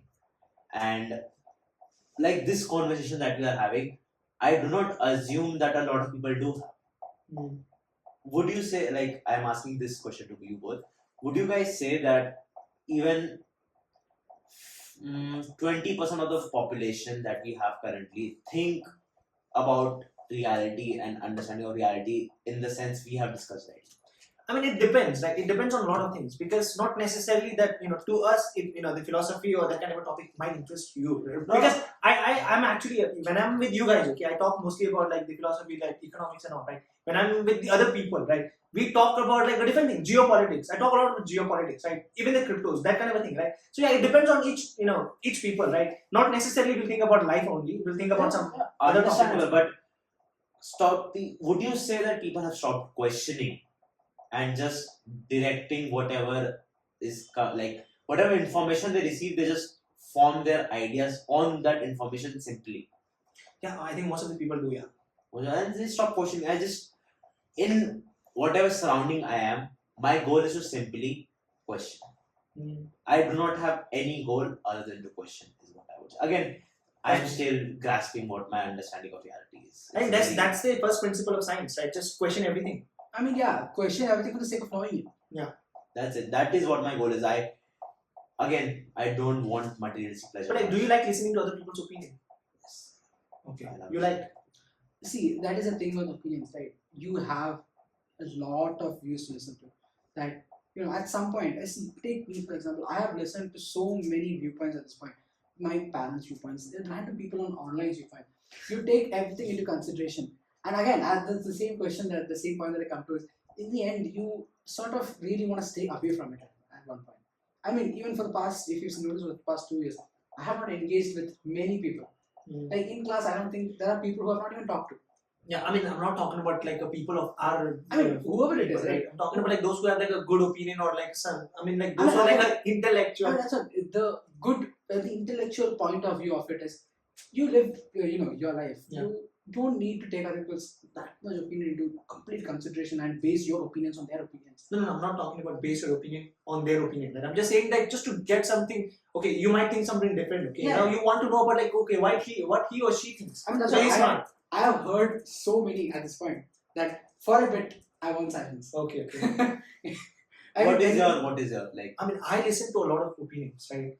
Even if it's like just one topic, okay, I try to go and listen to opinion because right now I have a YouTube list, okay, right, left, center, okay. I try to listen from all the the three this one ways. People are sort of into this reality that everything is black and white. Yeah. That if black is correct, then white Shades is of grey, wrong. It's not like that. There is always a gray area. Sometimes this happens, sometimes that happens. You do not necessarily need to pick a side and stick with it forever. I actually saw a video, okay, where it says that most of the people think that the Gandhiji is like the I mean like the most Influential or yeah, he's influential, right? So, but that doesn't mean that he's the best person. He's perfect in any sense. I saw a video, okay. He has written his own biography, okay, where he says that he has a sex problem. Do you know that? I don't know. He slept with his own granddaughters, right? Not only that, okay. He talks about the racism, okay. He himself is a racist person. In that time, okay, in Africa, okay, he was like thrown out of the train because of his color, okay. And then later, okay, British people, okay. I think if I'm not wrong, they treat both black and brown people same. Modi, no, not Modi, Mahatma Gandhi, okay, he argued, right? We are not saying their color is even this one darker than us. So even he himself is a racist person. I mean, that's what I always And say. then not only that, okay, he wrote a letter to the Hitler, okay, stating as my dear friend, something like that. So I mean, he is not perfect, right? I mean, that's what I say. Like, you shouldn't always follow a single person, and that is the problem that I find in society these days. You take someone and you base your entire ideology on them. Yeah. That's not how it's supposed to be done. You have your own Oh, ideology, no. your own outlook on life. That is what you need to have. okay, racism is just 10 millimeters of skin in your body. Yeah. Just that. There is no base to racism. Racism is just people wanting to dominate other people. Racism is just a power play. And honestly, anything is just a power play at this in societal level, in civilization level. Any concept that makes you belong to a certain class is about power play. So Gandhiji, obviously, now think about Gandhiji's position in the world. He is a very renowned activist, the most renowned activist of a nation with a lot of people. He's the most renowned activist. Would you not think he is doing power play to become that renowned activist? Yeah, could be. I mean, that is the thing. There's no I do not believe that there is a point I always believe this. That there is no point in justifying someone's action. Yeah. Like, let's move. Let's move on. Let's move on to this topic because there's no point in discussing any of this. Honestly. Yeah, but there's no right or wrong, right? Yeah. It's just like your opinion. Yeah. So how do you relax? How do I relax? Honestly, just sleep. Just sleep. Just sleep. Okay, you tell me how many hours do you sleep on an average? On an average, I'd say around 6. 5 to Mine 6 is hours. almost like a 9, 8 to 9. 5 to 6 is where I sleep at. And on weekends, I have Sleep a lot. yeah, I just sleep. I sleep. I don't set any alarms, and I wake up when I wake up. That's it. Okay, so yeah. I mean, like, then how do you relax? Sleep. I I mean, relax. I think you go to gym, right? You started I going used to Now go you to gym. stop. I have stopped for a bit. It's been around 1 month since I got. But relaxing for me, I don't particularly find a need to sort of relax my brain.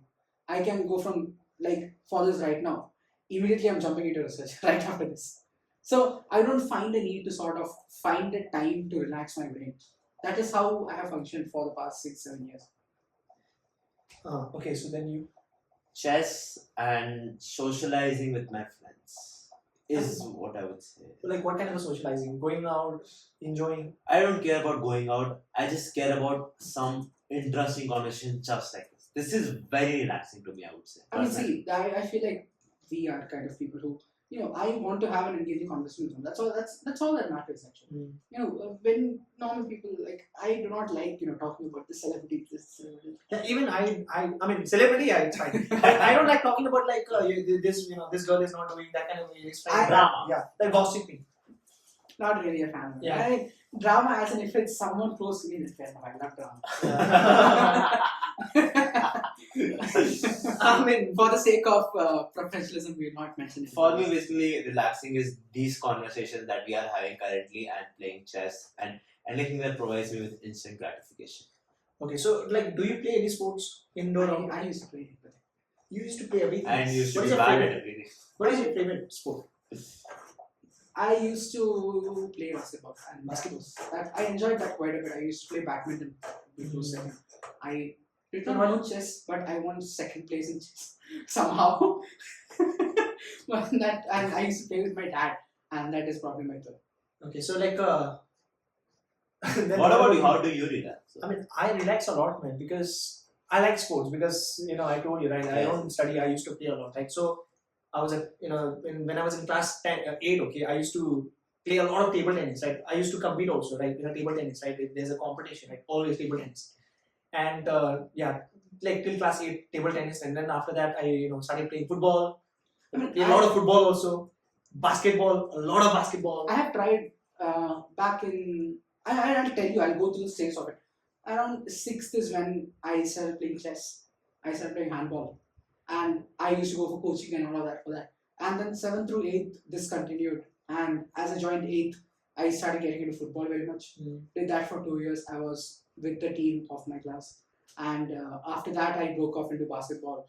In the middle of this, I had done table tennis. I have done cricket.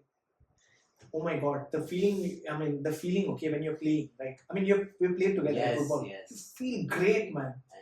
And then not only that, okay, you play any sports, even go to gym, okay, you sweat a lot, okay. I like the process of sweating, honestly. When I sweat, okay. Remember back in time when we asked you to go to gym, you're like, no, I don't like to go to gym. I want to play sports. Now look where you are. Yeah, anything. But like, yeah. I'll tell you, okay, even in a gym, okay. Even in a gym, okay, these days I don't do any like lifting and all. I mostly do cardio. I mean, it's fine. Yeah, okay, yeah. So I do mostly cardio, okay. I like sweating. Yeah. Honestly, I like sweating. Come back, take a shower, okay. You feel fucking fresh, man. No, I understand because my workout routine was, it was just hardcore 2 hours of normal gym workout and then around 15 to 30 minutes of cardio. You come back exhausted, take a shower. That you can't beat that feeling. Okay, guys, let me ask you: do you guys want to go deep again Where, man? In the same topic. in Yeah. this topic? I'll decide after listening to the topic. Yeah, but let us listen to your question. Okay, sports. You are saying that sweating is what, like, this exertion is complete exhaustion of your being is what makes you like sports so much. Yeah, it is one of the main factor, but not only that. What else? For example, right, I mostly like this one.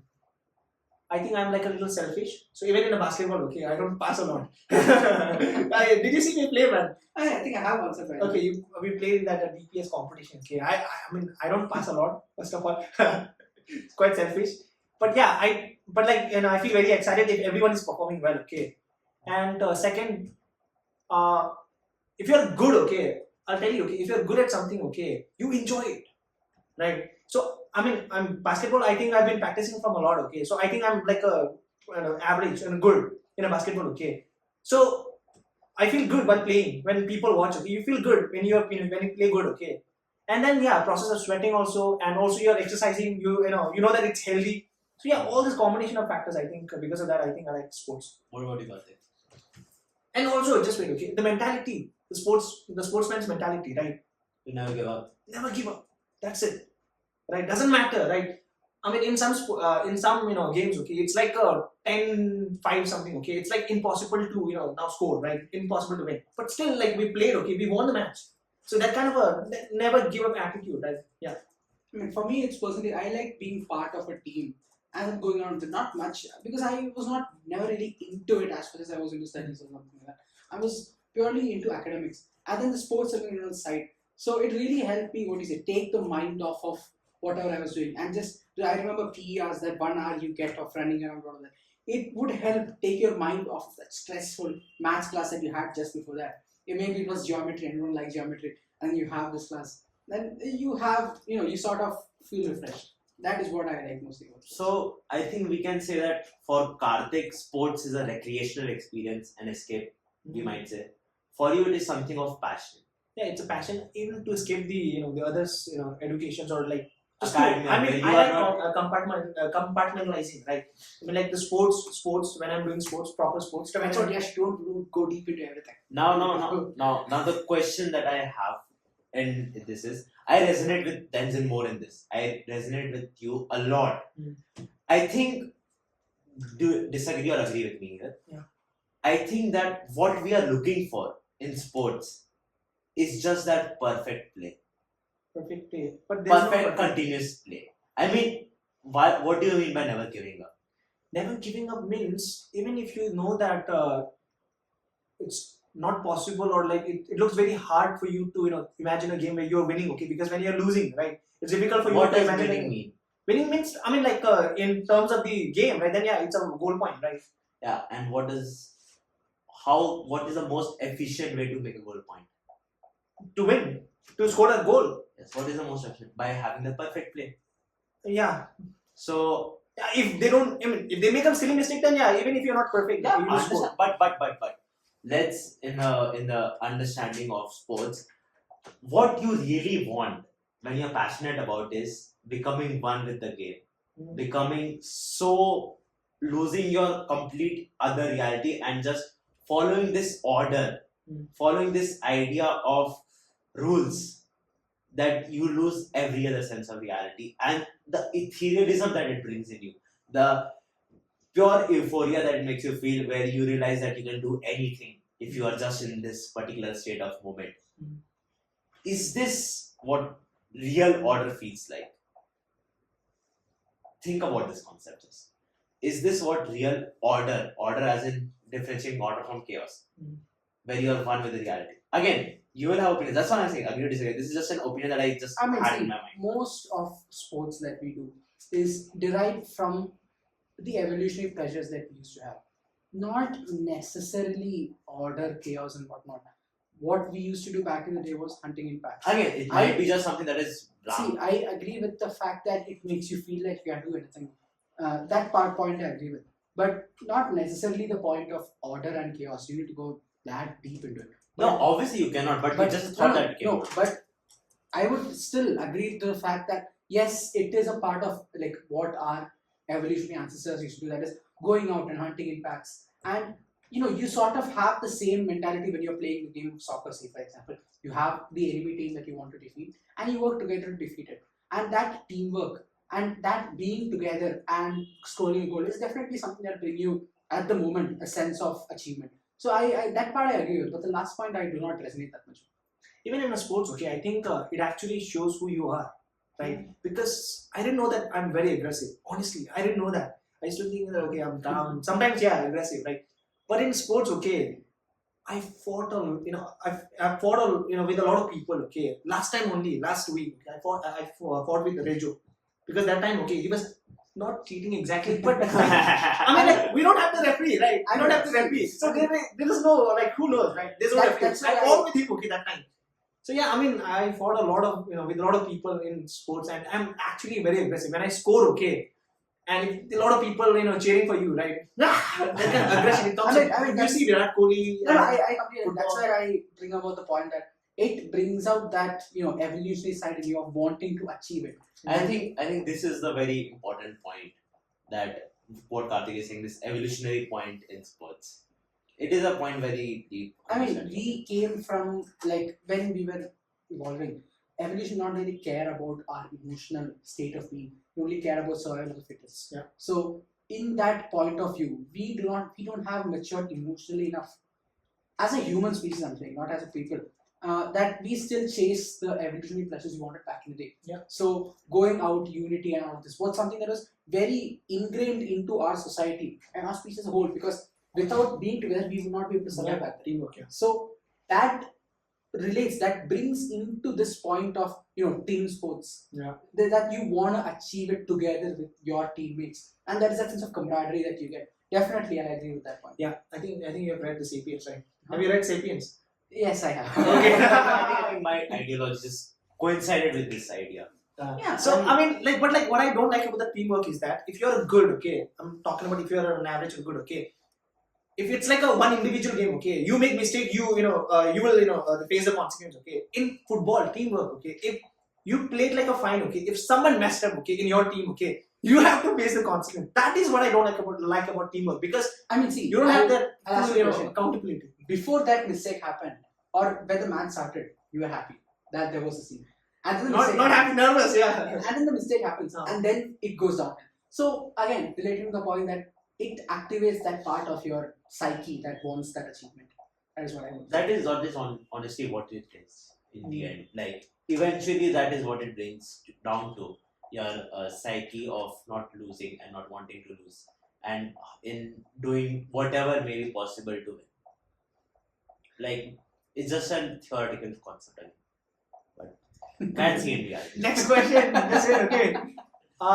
Do you have any favorite actor or actresses? Anyone? Hollywood, Bollywood?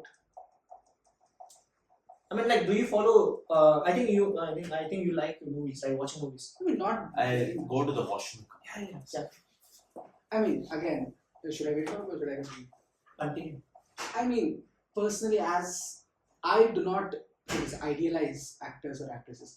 I view them as like in a sense, I like his personality. No, that's what right. I view them as people. I judge them as people, not as celebrity. So most of the actions of celebrities, you can't necessarily judge, because it does not come from a place that you know. You're not familiar with the kind of lifestyle they live, and I don't feel the need to resonate with them. But in terms of acting, if you want to, or acting or like a personality in a sense, I he looks good. No, I that's what I do not find anyone attractive. I do Okay. not have a celebrity crush. So again, Salabatu. Loyalty. But again, the thing is, I don't find anyone attractive like that. But if I had to say an actor that I like very much, I would say first is Robert Downey Jr. His life story of how he started out as a drug addict, Yeah. and then he got into acting, and his entire How he evolved as a person. how he evolved as a person. And right now, if you take Marvel, it exists solely because of him. Yeah. And that is one thing that I like. And the second person I find I can relate to, that I can, be like, hey, this person has the same interest as me, is Henry Cavill. Superman. Yes, and not just because I like games. He's a gamer.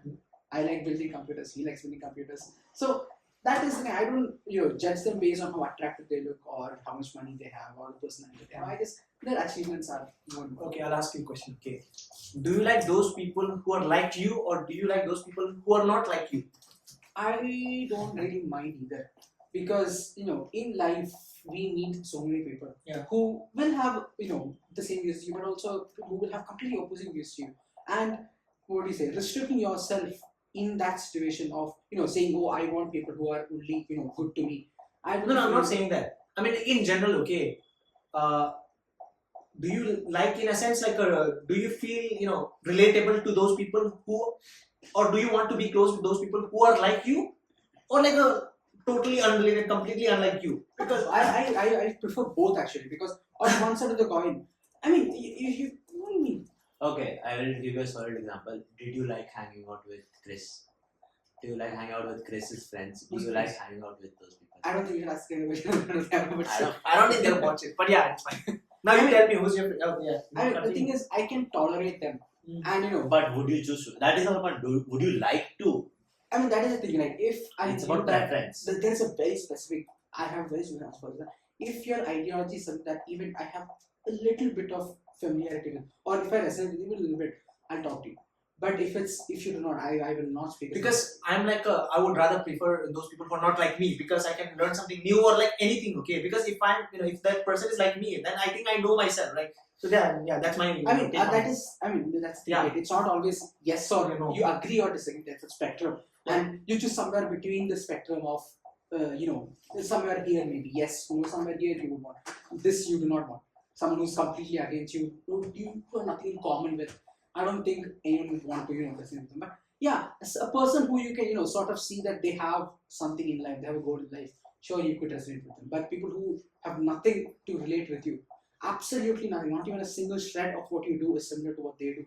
I don't think anyone would want to resonate with them. That's what I feel. Okay. So majority of the people, I'm fine hanging out. What about you, sir? Who's your favorite actor? Matthew McConaughey. Huh? Matthew McConaughey. Texas. Yes. I don't know who's that guy. That's it. That's it. Matthew McConaughey. I think I don't have this one. Interstellar? Yeah, watching. Okay, Interstellar. That actor. Why, man? It's not just an Interstellar, nah. His old movie. So there's this movie called. I watched it a lot of times. I don't know why I always forget its name. Okay, it's fine. You don't have. No, I'll tell you. It's a very nice movie. Matthew McConaughey. Why do you like him? I'll tell you. No, it's fine. Is he married? He's married, right? Yeah, he's married. He has a wife. He has a wife and he has a son as well. Yeah, Dazed and Confused. He isn't married. Yeah, in that movie, I watched this movie when I was in class 9th or 10th. It was like one of the first movies I ever watched, and it was about teenagers trying to find what they want to do, trying to find what the purpose is. And Matthew McConaughey was like, whatever the fuck you do in life doesn't matter. You just keep on living.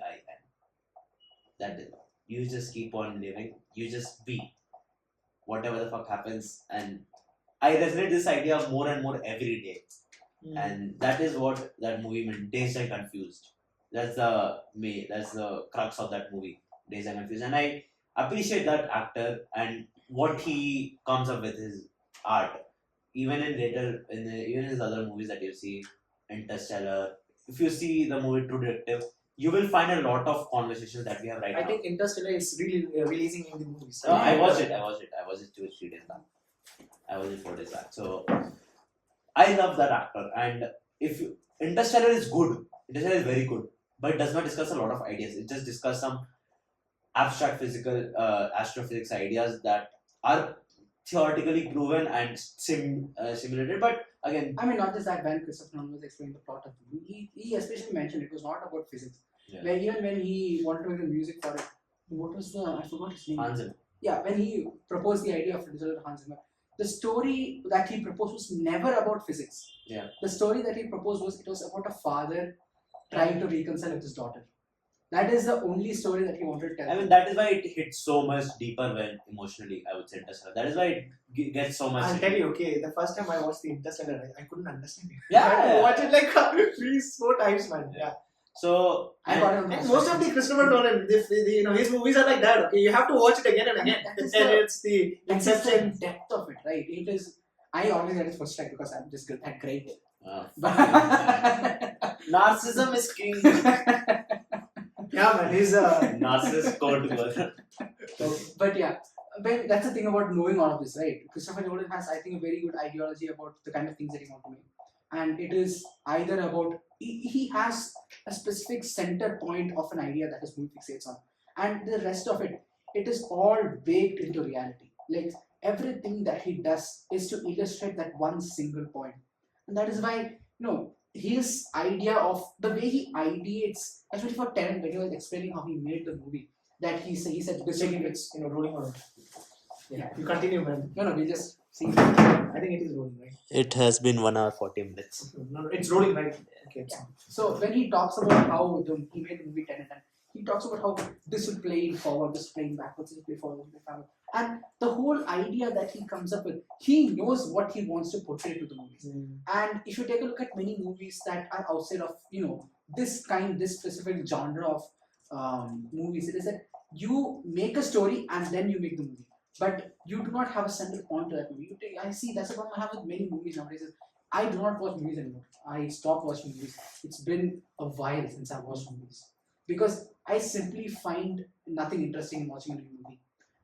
Even if I do a movie, it's about niche topics that I'm interested. I mean, do you not watch movie just for the sake of watching it? I mean, just to enjoy it, not necessarily learn about some science. That is a very important bit of my psyche. I do not care about enjoyment. I only want to make a progress in my mind. Right, whenever I'm doing something, I have this progress bar that I'm going towards. But like even in some videos, okay, you might not initially, you might not think that it'll add any value to you, right? But I think any movie, right, it actually adds value to you how you think.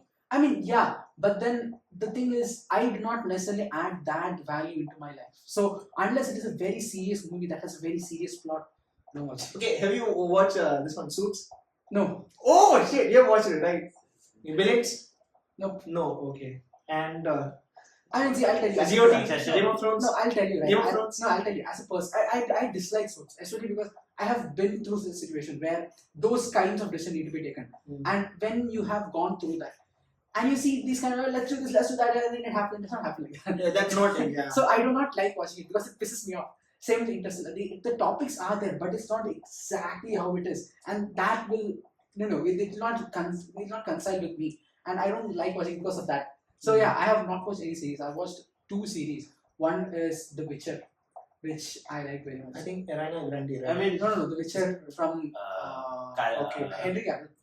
The other one was, I forgot what it was. I don't even remember anymore. I watched 2 series, and one is The Witcher, the other is Yeah, but just 2 series. just 2 series. I will tell you. If I start watching one series, okay,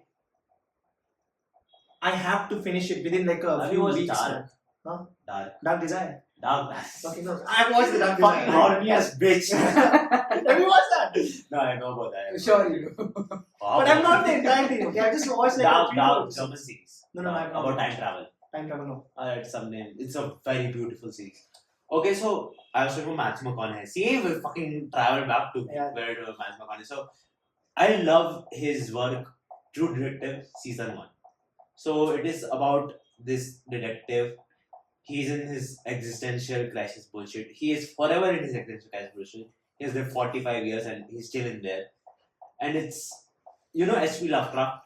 Yes. No. He is a writer who does sort of horror movies. Not horror movies, horror novels. Where the horror it's a very peculiar type of horror that he does. Where even he fixates on particular characters, particular creatures, and it's very interesting the way he does it. So what H.P. Lovecraft does is cosmic. He brings out the idea of cosmic horror, as in how was it? I mean, again, 9 is unknown. He brings out the idea of cosmic horror and how vast the universe is, how big things can be, and how big creatures can be, and how little we are. And he asks us to imagine the perspective of an ant and seeing a human, and the inventions a human. No, very interesting. I'll add on to that point. Very interesting is I don't know what I was watching recently.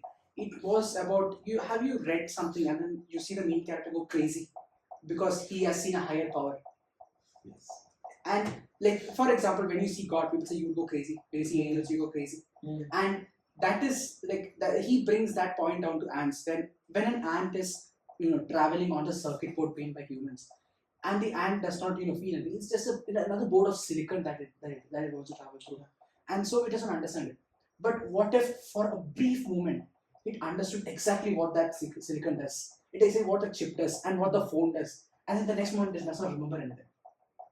That is the kind. So he brings that point onto humans where we as humans think we are the pinnacle of everything. We walk this earth, we have built all of this, but then there could be someone higher. There could be someone higher, but the horror he brings in is when the character realizes that there is something greater, but then he cannot comprehend it because He Too complex to comprehend. For a second he thought on the level of that being, but then he's back to being a human again, and it goes on and on in his memory about how much there is that he cannot imagine.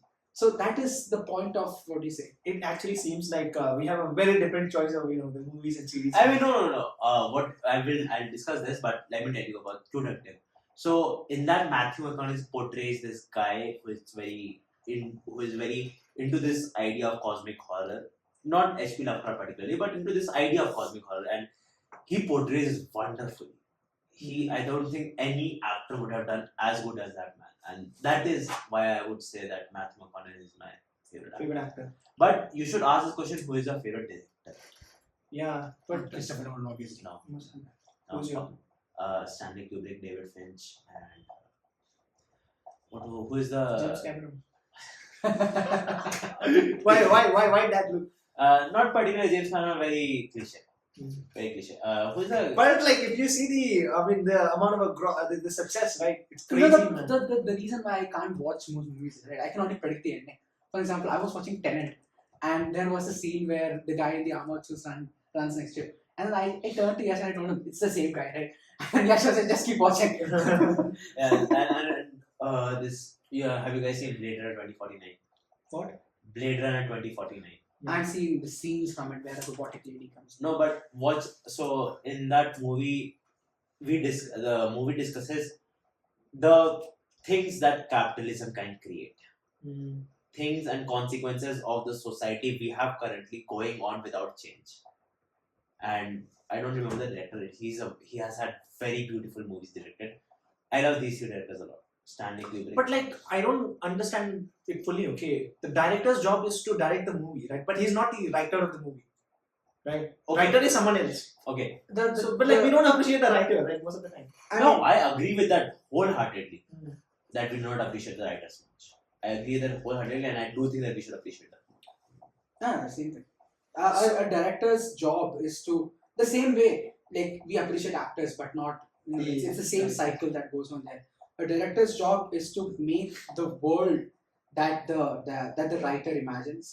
The world is built by the directors, and the actor play the characters. So it is a team job, but But again, the formation of idea is from a writer. I agree with that. I do watch science fiction, right?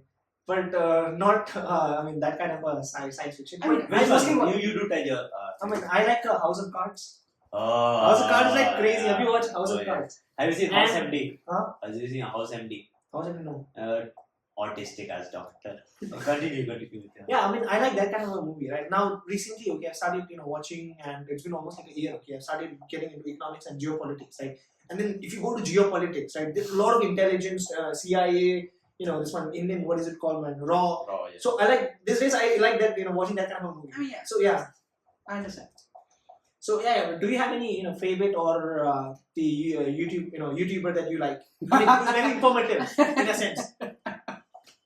Exovia. Exactly. Okay, is it like a person's name or a YouTube channel? It's a YouTube channel. Very interesting. He basically, I would say he's a modern day philosopher. We don't have many philosophers these days, but he's a writer, and he has some very excellent works or videos that he does. Very interesting. Any other YouTube videos or an YouTuber that you like? We have a lot of podcasters also, right? Do you not listen to podcasts? Not many. Okay, so you tell me what is the name? What is the name of that? Excerpt 1A. EX. UR B1A. B1A. I will tell you also this.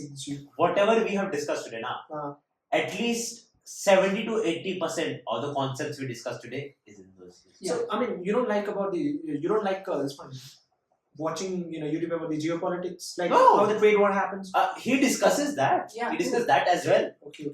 Like the thing is, it is more of discussions between ideologies and how things work. You really get a sense of all of this. But in terms of, if we say geopolitics, I do watch quite a bit of it. But again, the scope, the landscape is very skewed. I think I'll recommend you to watch the All In podcast, right? Even Whose podcast? All In podcast. Just wait. Okay. Even I've changed my podcast name to All Out because of them. So it's like a 10 verse show and all out, right? Because it's like a 4 billionaires, right? I think you must know about the early investors of the Facebook. AngelList. He's the founder of AngelList. Chamath. Yeah. He's a Sri Lankan person, right? So he's the one host, and the other one is David Sachs, the Ah, PayPal yes, Mafia. yeah. That I think he founded PayPal Mafia, and then some, what is it called? I forgot the name, company name, right? So right now he's the crypto czar of the US, right? So he's the second panel, and the third is David Freak or something like that. Okay. No, David Finch. He has built some agriculture, this one company. Even he's a billionaire. And then there is again one person. Okay, so they both are billionaires. Okay, they talk about a range of different topics, man. Geopolitics, technology, AI, everything, right? And they do it like once a week. It's actually, and then they invite a lot of panelists also, right? It's actually very interesting. I mean, I'm sorry, but I told other commitments. What? I had other commitments as well right now. So like, how long can we like? And I mean, like, at what time do you have to leave? I mean, like, you have to be there. I can leave right now, but like, you tell me a time where it is suitable for it. It's 2 right now. Yeah. So 3:30 is it fine? You wanna go come back? Terminal sir, right? No, not all sir. I told a friend that I will be there right now. At what time?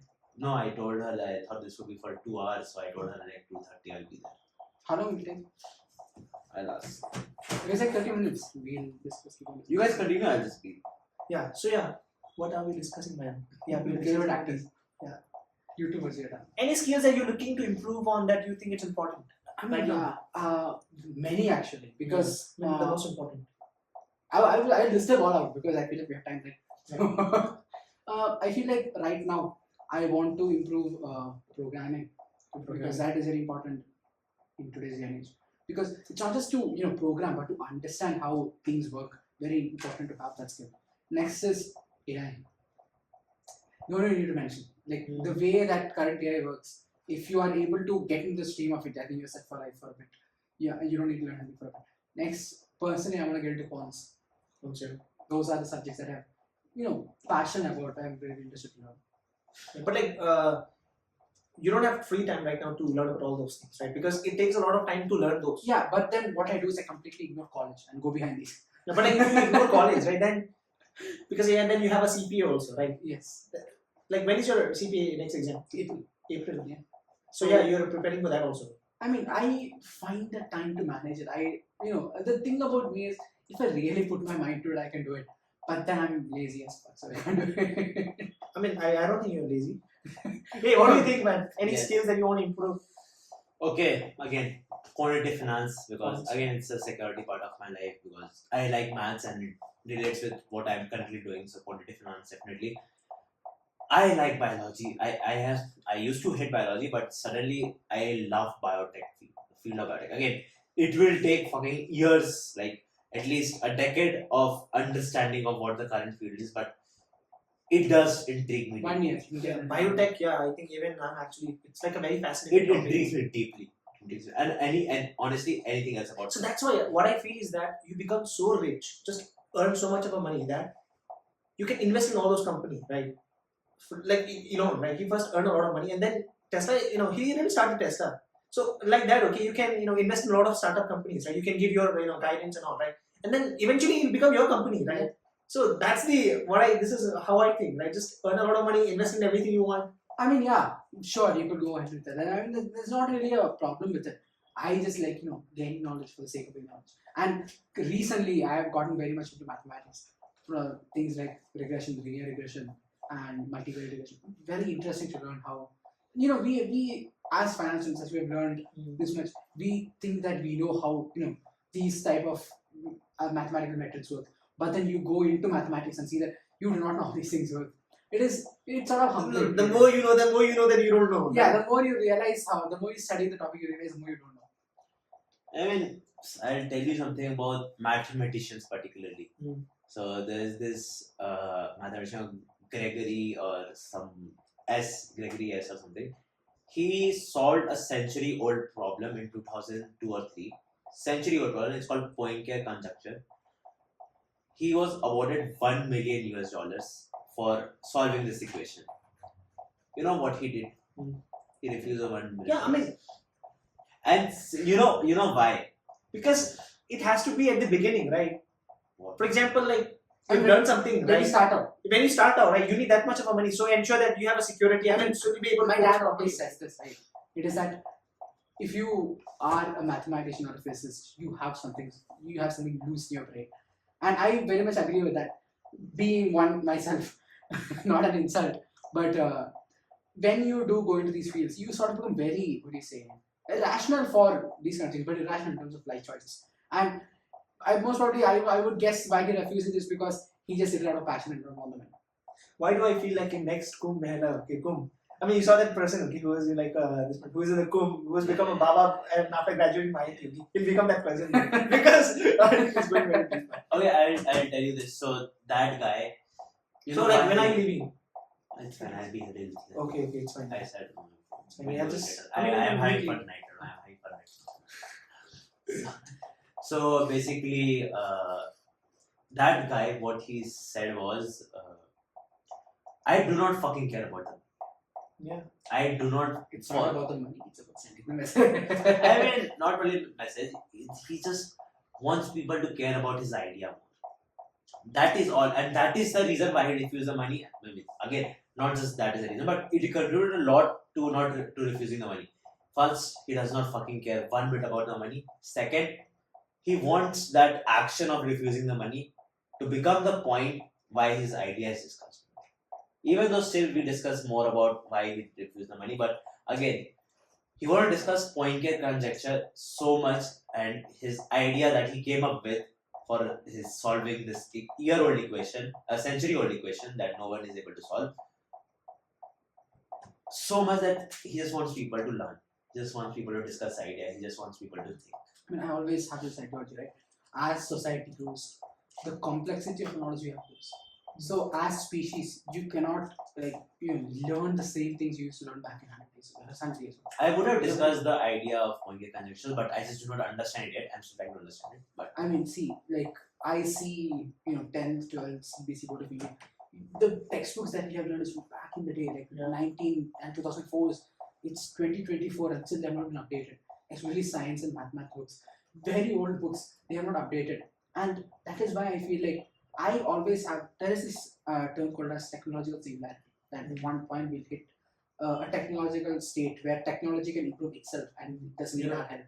So when you take that into consideration, you realize that knowledge becomes more complex. What we learned in 10th is not something that a person right now in 10th is learning. It should evolve. If it doesn't evolve, then it creates problem down the line. That is why, as I feel like China is doing a particularly good job at this, at their education system. China has a very good education system. I mean, very because it's like a very competitive, right? Yeah, so if you want to, you have to the survival of the fittest, right? Yeah, and the fact that they choose what they want to learn, and you need to specialize in that. That is very important, especially in our world today, because you cannot be all knowing and not knowing anything. You need to have something that you're good at. And today's kids, not very good. Today's kids, I mean, I think in US especially, right? So I saw a video, okay, they're like, so one Indian guy, okay, who have studied, IIT, all that thing, okay, he went to US to study like master or something, okay. Not They were to doing a maths class, okay. So they were something like some 1 + 1 or something, okay. Like, I mean, like if you're in India, then you can do math, the mental calculation. Right? They're calculating in a calculator. Not just that, if you take a look at England this year, they have a GCSE maths failure rate of 58%. In 10th or 12th GCSE, 58% of students failed mathematics. And the questions are things like, evaluate 5x plus 3x. And they are not able to solve those kind of questions. Yeah. And so I definitely agree with the fact that as the complexity of knowledge that we need to intake increases, the complexity of the knowledge that we're teaching kids should also increase. As harsh as it sounds, right? That is the direction that we're heading to. Otherwise, what happens is there exists a very huge gap between what is currently going on in tech fields or in the pristine top fields and what students are learning. Because you take a look at, say, IT. In 12th in IT, I learned SQL, Python. But then you come to actually what IT is. It is nothing that way. Yes, you need a base for it, but that is not something you learn in 12th when you're about to enter to that college. I mean, as is the case in certain European countries now, where they ask students to pick a subject from class 1 of India, let's say. Like, they give you a specialization when you are in class 1. Like, when do we get specialization? First time. class 10. But think about when you're in class 1 and you get a special age. Yeah, if you take a look at it, right, you start learning finance or take But like business in or class one, okay, you can this one argue it back also that like how you won't be able to choose at class one like what are your interests, right? yeah, I mean there was I heard like back in the day we used to hear a lot about CBSE wanting to implement a first grade CBSE exam and a fifth grade and an eighth grade. What happens with that is as you slowly shift towards one side, by 10th you are not learning accountancy, by 10th you'll be learning finance. So that is sort of the shift that I want to go towards, because if you take us for example, we are a sort of exception in our in our field, as in we learn about it outside of our college. Like for finance, we don't just rely on classes; we rely on outside as well. So we are quite knowledgeable about how to apply the knowledge in real life. But if you take a look at most of the colleges, they don't do that. Yeah, they don't do that. So for them, I mean, just imagine, okay, if you see all our faculties in these 3 years, okay, and Christ is considered as one of the good universities in India, right?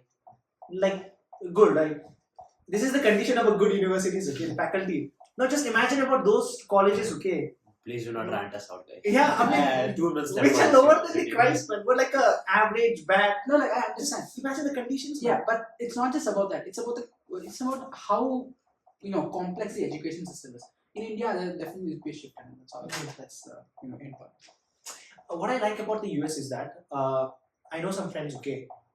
So, I mean, what I like about subject is that when I was in class 10, okay, I like physics, but I don't like chemistry. I like biology. I like finance. I like accounts. I like business, okay. Why? And I like psychology also, right? Why can't I take finance, psychology, and physics together, right?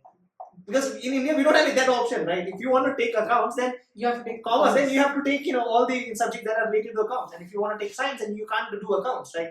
That is the flexibility that you have in the abroad, right? That's actually very good. No, I would say that we do have. That is the whole point of multidisciplinary courses. We were not provided that because we chose a course that is already specialized in a subject. I mean, that's during college, right? But that's in a college also, right? Now, I mean, like when I was in class 10, okay. Okay, so you are meaning a school level. I mean, Yeah, if you school take a level, look at class 10, my 11, friends from 12. Ireland. Nowadays, like it doesn't matter if you don't have a subject, you can do self-study. Yeah, now that's it doesn't matter. I mean, see, take my friends from Ireland. They have no GCSE, and so what they have in that is she has her specialization in criminal ideology and woodworking and her normal subjects. So these are the skills that she specifically chose to work for, and we don't have that. I mean, I don't think the resources to implement that in India. But anyway, leaving all that aside, I agree. I mean, okay, you guys are talking about introducing finance in school level. Use finance, a special a route that a student should be able to choose even early on before life. No, not necessarily that, okay. In India, okay, after class 10, why do we have to choose commerce or science? Why can't it be a combination of? I think now they are coming up with a new economic policy. No, not economic, new education policy. Yeah, 100%. That. Yeah, it's going to be flexible now. If you want to study physics and finance, yeah, you can do that. Psychology. I mean, that is why why do you think a lot of rich individuals never send their kids to school? Yeah, I mean, homeschooling, it's very popular. That is the whole point of homeschooling. I mean, I do not believe in this situation. But like in homeschooling, okay, there's a caveat, right? Then that person, right? I mean, like I think most probably the father or his mother, right? That person will be teaching, right? Then the child, okay, he won't be able to get that social connection. Yeah, 100%. I mean, again, that's the thing that teaching a mix of. And okay, so okay, yeah. So did you change as a person after coming to this college? And if yes, then what are the scales that you I'll let you go start with that. What are the? I mean, like, do you think that you have changed after coming to this college in 3 years, right? Now it's almost like 3 years completed, right?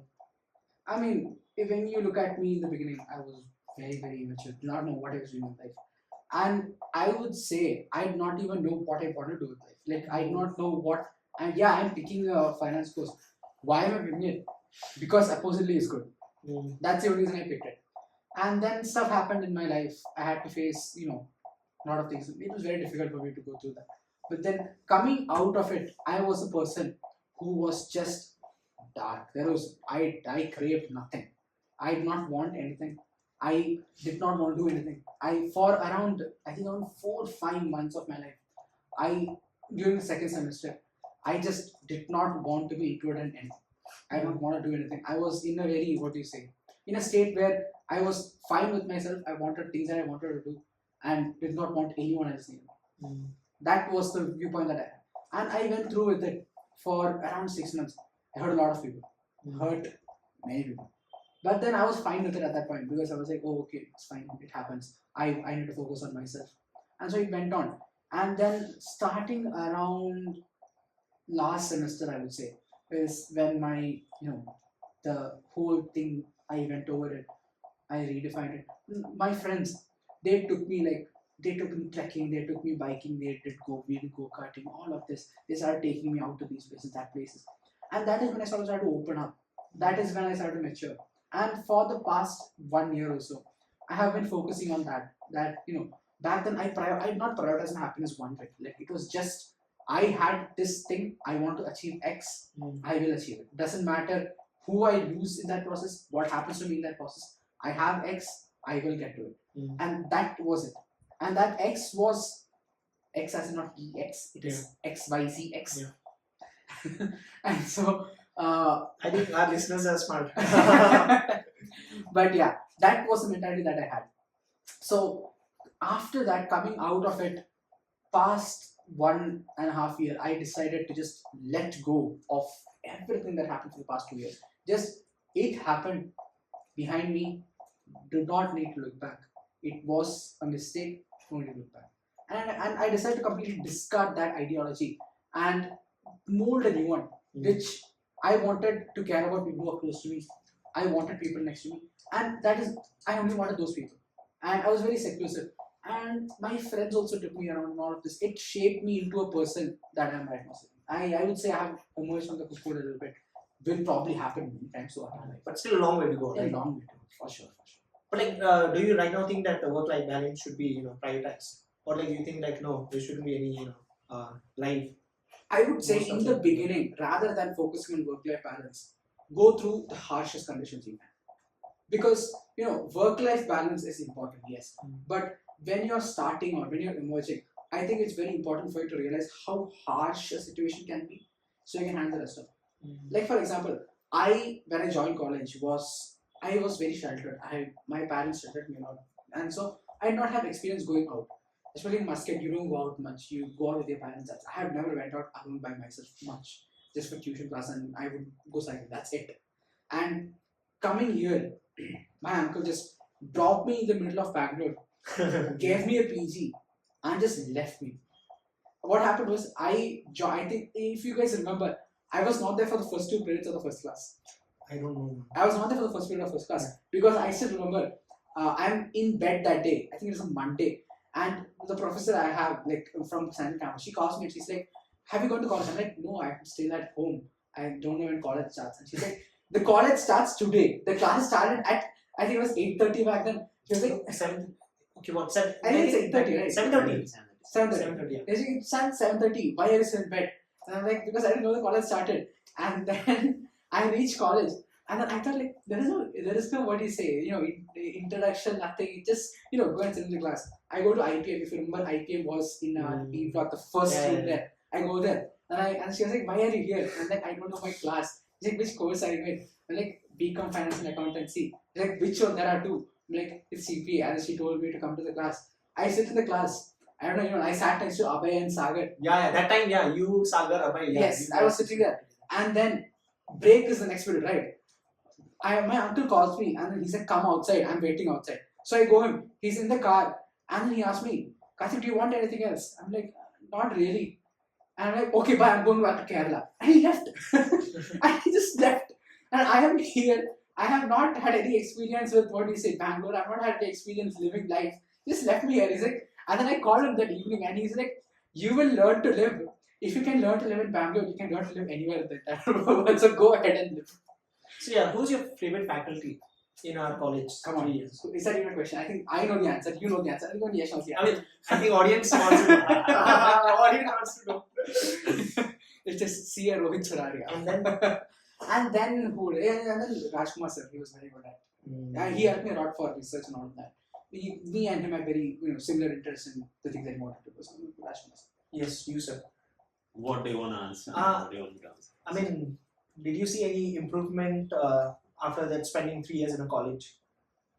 Oh yes. Again, And what are those? if you want an answer like Karthik, I would say first semester I came, I was going through a bad time. Hmm. One of the like hardest. Like I don't think I will. I mean, did you guys not think that it's unfair for CPA students because we are staying with a CA student who paid I think we paid like 1 lakh something. I mean, again, that is our conjecture, na? Think about this. We last course available in Christ. We just entered, so it is already like we do not understand much about We things. didn't know what we were getting into with that. Yeah, we did not understand much about reality. I would be honest.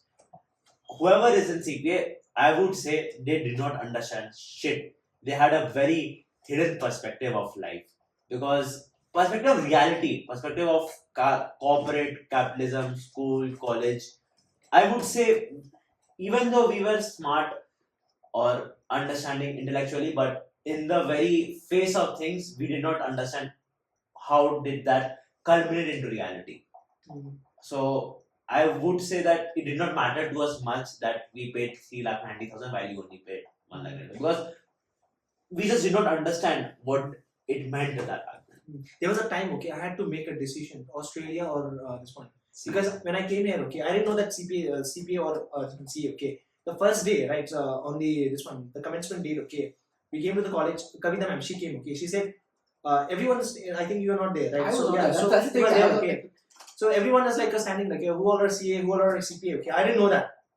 Then I asked her, okay, can I change my apparently it seems that I'm from CA. I'm in CA, okay, because they had a list. So I asked her, like, can I change to CPA because CPA Australia, right? That Australia sounds nice to me, right? They're like, no, you can't change. So yeah, continue. Yeah, so first year I was again a person who was only functioning because to maintain this certain sense of social perception. I was going through a bad time. I had just lost my father a few months back. I was having a very bad personal relationship thing. I was a hopeless romantic, one might say, and did not understand shit about life. I just got a new chance in life coming here, and I'm like, let's see what happens. A semester went by. I did not know what the fuck I did. I just hanged out. I found this man. I hung out with this man. I explored reality a bit. I understood a few things about reality. And then second semester, I found these friends, Maliha Sai.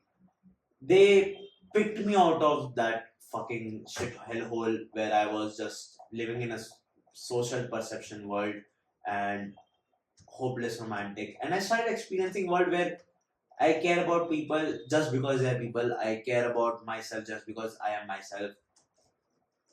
And that changed from that hard time that I had gone through during June, July of 2022 till right now. Immense. Fucking immense. I am way more comfortable with myself right now. I think about shit in a deeper way. Again, people say that are you going through your like a lot of people around me going say that are you going around your phase of I am 14 and this is deep phase. And I'm like, I don't fucking care. Maybe I am going through that. I mean, who cares as long as I care to learn. And it resonates with me deeply that I have grown to a level where I can accept whoever I am right now, and it's all because there were people around me who I decided to trust, and it came out. That is what I would say changed most. And who's your favorite faculty? Rohit sir and I don't like particularly. even like first semester, no, second, third. How was Raghunandan sir? He was quite informative, but Sure. doesn't matter. Again, I think by the time I upload this, okay, he'll be like, we'll be graduated. Okay, it doesn't matter. I think he's quite informative, right? he is informative. But like, he doesn't go in depth. He'll No. just like tell you about this topic. Okay, done. He's So now more next about topic. corporate. He Uh. just wants you to become a corporate slave. Again, he introduces you to nice ideas, but only enough that you will not test your boundaries. Yeah. So only Rohit sir. Only Rohit sir, just because he makes you think. Again, what There is a very like the way Rohit sir teaches and the way the rest of the faculty teaches is very different. He has a very do-it-yourself attitude. While the rest of them are, Like he just gives you the tool where you can find it yourself. That is why I enjoy classes very much, especially right now IFM classes. He just gives you a topic and he's like, figure it out. Okay, I think he's right now, I think, making an extra effort to teach us something new, right? Because if you see the BCom, right, the general third year course, I've seen. if you see the question paper, okay, are the level that he teaches, okay, Yeah, it's yeah. not there. Okay? Yeah, It's like BCom 15 marks, 1 divided by 62 by this one, you'll get an answer. Okay, what about you? Wasn't people like scared of that CDM and Yeah, because of that? Because in his in his class, okay, he makes it to such a point that it's very difficult, okay, and later when you go to the exam, okay, it's like no man. I mean, Yeah. see, that is the point of him, right? Like, I've seen how far Yash has come. For others in class, I do not know how they function. Like, what drives them, I have no idea. Like, I am not particularly close to anyone in CA either. I've not seen the growth of them. So, what do you think? Like, how has college changed you? I mean, me, right? I think I would have become the same person if I were in some other colleges also, right? But particularly because of the Christ, okay. In the first year, I used to take participate in a lot of things. Yeah. Right. That time I used to take participate in a lot of things. And then second year I started, not going because of the CA. And then that time what happened was I started focusing on a lot of things, man. Doing podcasts and extracurricular activity, playing also. I used to play a lot. Used to gym, right? And I used to, read about the philosophy. I have a lot of books, okay. I started reading that time only. It's in the middle of the CA exam, okay.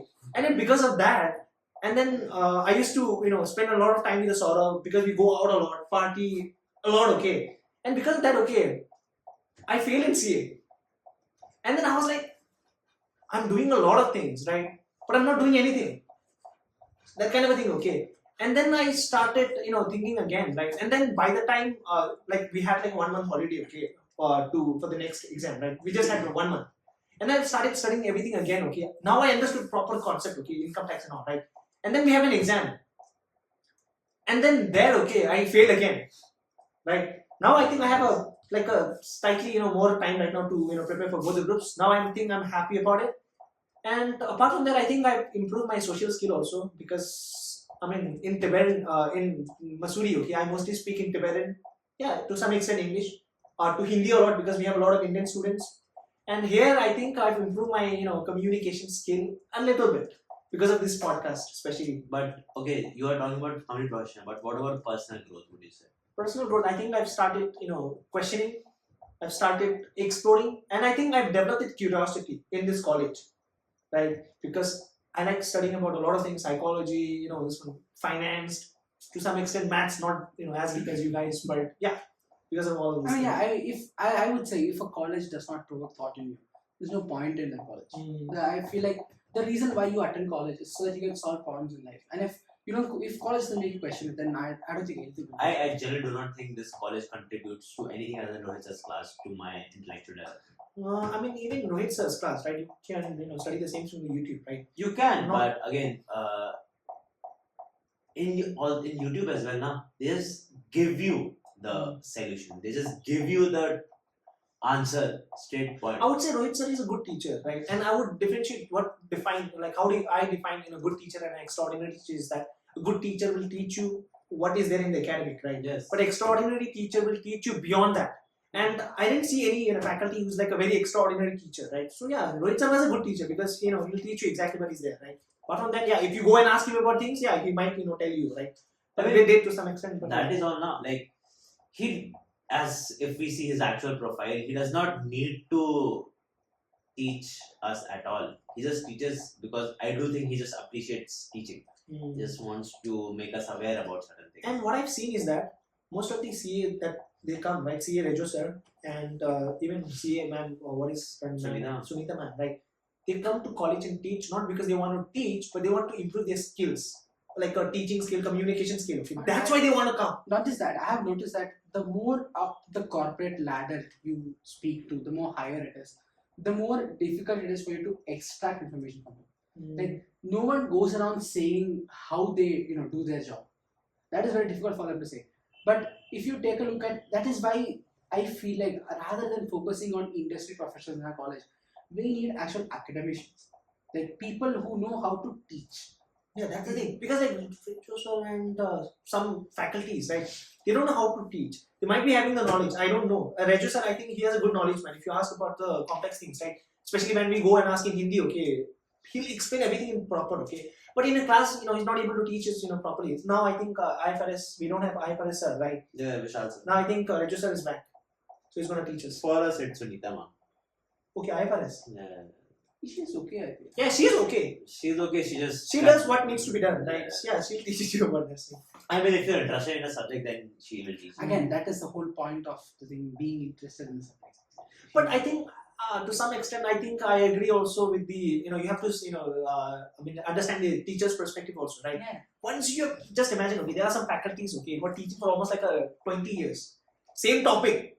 You'll get tired, don't you? Like, so yeah. Like people like Uma Shankar sir, he knows that even if he doesn't teach everything, you will, at the end of the day, you will pick it up. So he was not very, strict in class and you need to do this, you need to do that.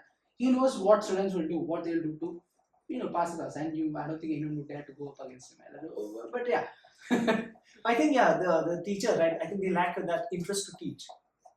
Who knows? I mean, who are we to judge? Yeah. This is what I think.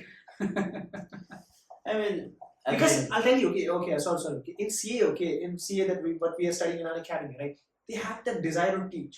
I'm being very honest. Okay? They're like, I want to teach to my students. I mean, that kind of thing. I feel like they don't have this, It resonates back and forth as well. I have noticed for the CA classes that I have for tax and all that, I have seen CA classes taken.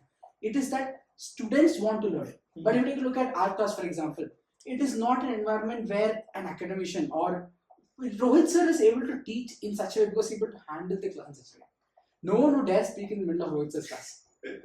Yeah. Okay, that is the difference there. I feel like if we as students were to just rough it out, just sit there and listen to what they're saying, I feel like personally that they would also make an effort. But again, it's my But like, I'll play devil's advocate, right? The students will be like, okay, if they teach better, right, then we'll listen. Again, that's what it's a cycle that that's the whole point. There's no point in getting into it because it'll always go back and forth.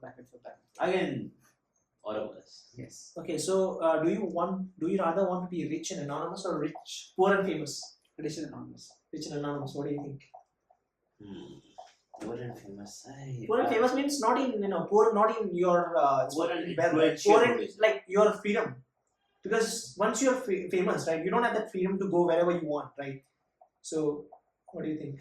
I mean, being poor and influent and famous would translate you into being you rich. Poor and Being poor and famous would again translate into you becoming rich. how? So you convert that fame You have into the money. outreach. You convert that fame into money. Yeah. That's what I'm saying. Oh yeah. So I'm talking about that poor in a sense like the freedom. I mean, even then I would choose to be rich and anonymous What do you think?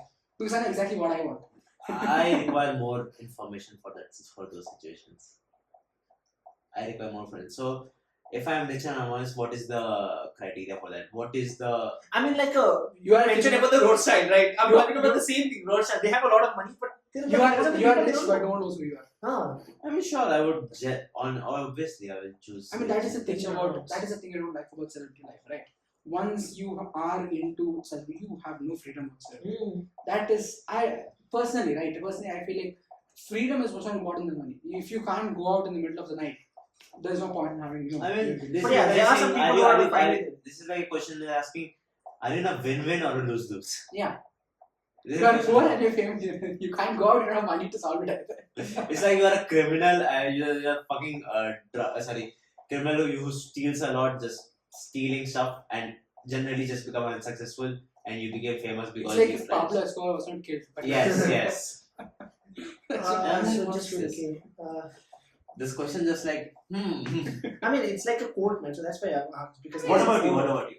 I don't know, man. I would want to become a famous also. I want to become rich also, and I want the freedom also. I mean, But yeah, I think I can sacrifice some freedom. I no, the don't thing mind about being rich and rich and anonymous is right. It takes you what 1 day to make yourself famous. It takes you 1 day to make yourself famous. You Post give that- any influential person who is poor $1 million, they will make you famous by allocating yourself with allocating themselves. I mean, not just that. You just post videos of you getting into your private jet. How many people will go behind that? Yeah. it is very easy to get like. Again, it's a point where you can reconcile. Even if you're poor and famous, you can use your fame to become rich. I mean, poor in, I'm not in like a financial sense. I'm talking about in terms of freedom. I mean, If again, you don't have a freedom, then then you're a you poor. should ask this, na, rich and famous or rich and anonymous. No. See, okay, I've asked you, would you rather be rich and no, would you rather be poor and famous? Because if you're a famous, even if you have a money, you're not free because you don't have the freedom. Then And then if you are a, what did I say, man? The first is, would you Rich and rather be anonymous. rich and anonymous because you have the wealth, you have everything, but you have the freedom most of all, right? That means you have the freedom. Or would you rather be poor or famous? Poor in a sense, the freedom. Financial, I'm not talking about.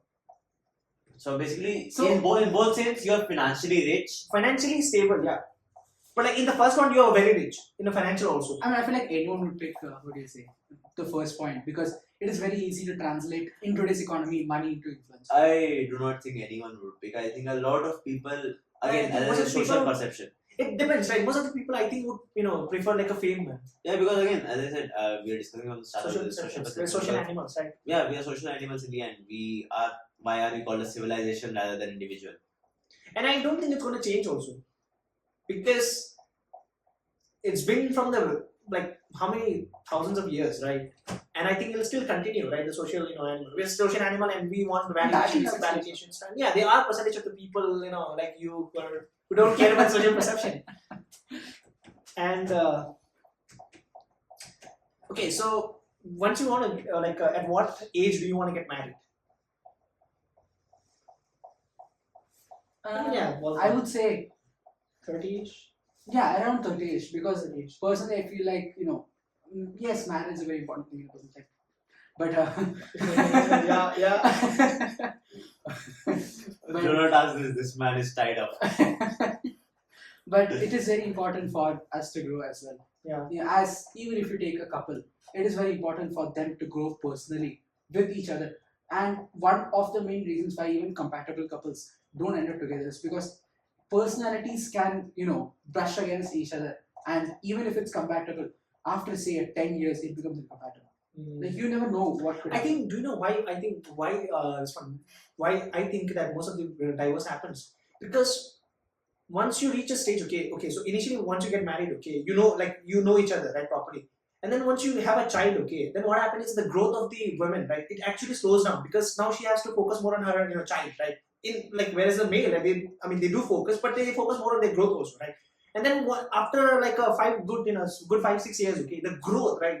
Actually, the way you think, it actually changes because she has not been in I that mean, growth. that's sense. what. So that's why I think because of that, this one huge gap. Okay, I think most of the divorce also happen because of this one. I mean, you can never tell exactly what it is. There might be a million reasons as well. But I kind of agree with that. But more importantly, right, I feel like there needs to be a very good growth between both the individuals. Both the partners. So I would say around 28, 30 is when 28, 30. yeah, is when you would definitely want it. Relationships, okay. I mean, I'll tell you, okay, just I mean, this one. What is it called, man? Just keep your sperm in a fridge. What is it called, man? I forgot. Freeze your sperm. Cairo. What? Yeah, you can freeze your, and then you can get married and have child whenever you want, right? I mean, okay. So, what marriage? Yes. No, not marriage. When do you? Oh yeah, marriage. Okay, so But do you want to get married? no. Oh, why? Okay, so we'll have to go back to this where I'll have to make myself vulnerable, which I'm very comfortable with now. Mhm. So, I am a person who has not had the best luck in. So yeah, I think my question is to Yash. When do you want to get married? I mean, honestly, I do not see a singular point where I get married. Simply because I have not had. I think it is because of my past. I have not had many good, very nice, not even nice, just healthy. I have not had healthy relationships in my life when we are talking about relationships that are intimate. I have not had healthy, intimate relationships in my life. And that related to this position I am in currently, where I have not had any intimate connection with a person for over a year. Mm. Mm. 1.5 years, I have had zero intimate connection with another Even person. I. I had my pervert horny phase. I'm not gonna lie about that. I fucked around a bit. I realized how cheap it was for me and how dumb it was for me, just because I gave into my simple pleasures of life. And after that, now it has been almost 8 to 9 months since that phase. I have not had any intimate connections, any physical connections with. I am straight, by the way. I am very straight. I have realized. I'm very straight, so I have not found any other woman or person where I feel that intimate connection I want with them. I see beautiful women, classically beautiful women. I do not feel anything for them. Like basically, I don't know if I classify the term of asexual, Mm. but something akin to that. Mm. People around me tell me that you just want love to have sex or procreate or marry. That is what I need. But And that's, I think, it's with everyone, right? So we need like a social, it's one like physical need also, right? yeah, So yeah, but that is but like a very normal. but personally, I feel alienated to that feeling because I do believe that I have felt that pure emotion of love, pure emotion of idea of love, but now I just feel the most alienated to that, and I do not see myself having that intimate relationship with anyone because I have rationalized my thought to such a level where I do not feel Does that mean that you will not have kid also? sure. I will probably adopt a person and adopt a. So you don't want your bloodline to continue. I don't know, but The bloodline and I don't know, but no, So it's not about that. Like I do not give much heed to that idea. I do not give much heed to that idea. And as Karthik, I will engage Karthik to engrave upon this idea of qualia. it's the, what do you say, the meaning of how you experience things. Very interesting is, for example, if best you could serve it as an example. Red. How would you describe red to a person? Or how would you describe orange to a person who's blind? It's very difficult to make them understand what orange is like. You could say it's a more brighter red. Like it looks like that, but it's a bit more brighter in color. So you could try to explain it to them. But they've never seen red. So they do not know what orange is like. So qualia is, first of all, experiencing it. So in Xavier, for example, he talks about how even if you read 1,000 detailed description of love, you would never be able to understand it if you've not experienced it. Once you experience it, you'll be able to talk about it. And with Yash, I don't know where he is at in terms of. So you don't want to have kids. I do not particularly care for it. Okay. Yes. I mean, again, that discussion is something that is, what to say, very mature. You talk about it, after years of dating or. What about you, man? No idea. No idea. We will think about it. I mean, I don't know. Okay. What? Right I now, will send you this video and you will thank me for it. I will send you this. You know who I am. You know who you are. I watch enough historian movies, right, and the series also. And what I came to conclusion as of now is that I want to have a lot of kids, bunch of kids, almost like 30 to 40. If possible, right? If possible, and I want to name them. No, not Elon, just Elon. Okay, I do understand his point of view also, right? But if I would have been Indian, then no, I wouldn't have, right? But I'm a Tibetan, right? So we don't have a population also. I have to think about that also, right? And first of all, this, and second, I want to name so even I don't know. Okay, I actually feel like I want to change my name, right? And I want to name my child not just like a ordinary. Right? It's like. If right now I'm Tenzin, right? Tenzin West, the 2, Tenzin West, the 3. Continue, man. What do you think about that, man? I don't know, because I'll tell you, okay. I watched, like the Vikings. I watched Game of Thrones, right? It got me into thinking about like that kind of a thing, man. Again, so having a bunch of child. Again. We can revert this back to this conversation of impact you think you have in reality. Now, why would you want that? Because I want my bloodline to continue and succeed, not just succeed, just thrive, right? So I mean, this is my current understanding of it because of lately watching a lot of historical movies. Because if you see like the main, like if you understand how the king thinks, right? He thinks about his bloodline, right? Not only just bloodline, okay. He talks about like naming after him also, right? I know it makes sense for a king to have multiple heirs. it is a form of, what do you say, a form of safety back in the day. Hmm. You never know when a king dies, so you always need to be prepared for it. And not only that, okay, but that doesn't mean that I don't want a good relationship, right? I want to have a good relationship, okay, with my wife, and then all the children, okay. Not necessarily it has to, come with the intercourse, right? You can do a lot of options now. You have surrogacy, that kind of a thing, right? So yeah, I think I can look, different options. But I actually, want to be very loyal to my wife.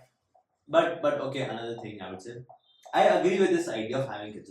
Yeah. Like I do believe that one of the major purpose, like defined purpose that we can say that we have just because of a primal instinct is Yeah, to just survive, imagine, okay. survival of species. The purpose of the sex is to have a child, yeah, right? And if you stop that, okay, you're actually going against the nature, right? Yeah, I agree. I So, agree yeah, with that. in that Imam. sense, yeah. I agree with that. But I would say because this, I would say I'm a not exception to the rule, but just a situation of the I current understand. civilization we have. It's just current I think, yeah, if you're an Indian, yeah, you should stop now. Hey, what do you think? What do you think, man? What do you think? No comment. But like,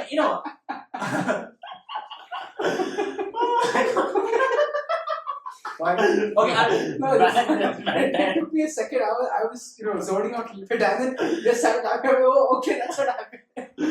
Man, just we don't have population. If you see Tibet, right, I think you might have seen in the graph, this one, No, I know, I know. map, right? It's actually big, man, huge. And we don't have a lot of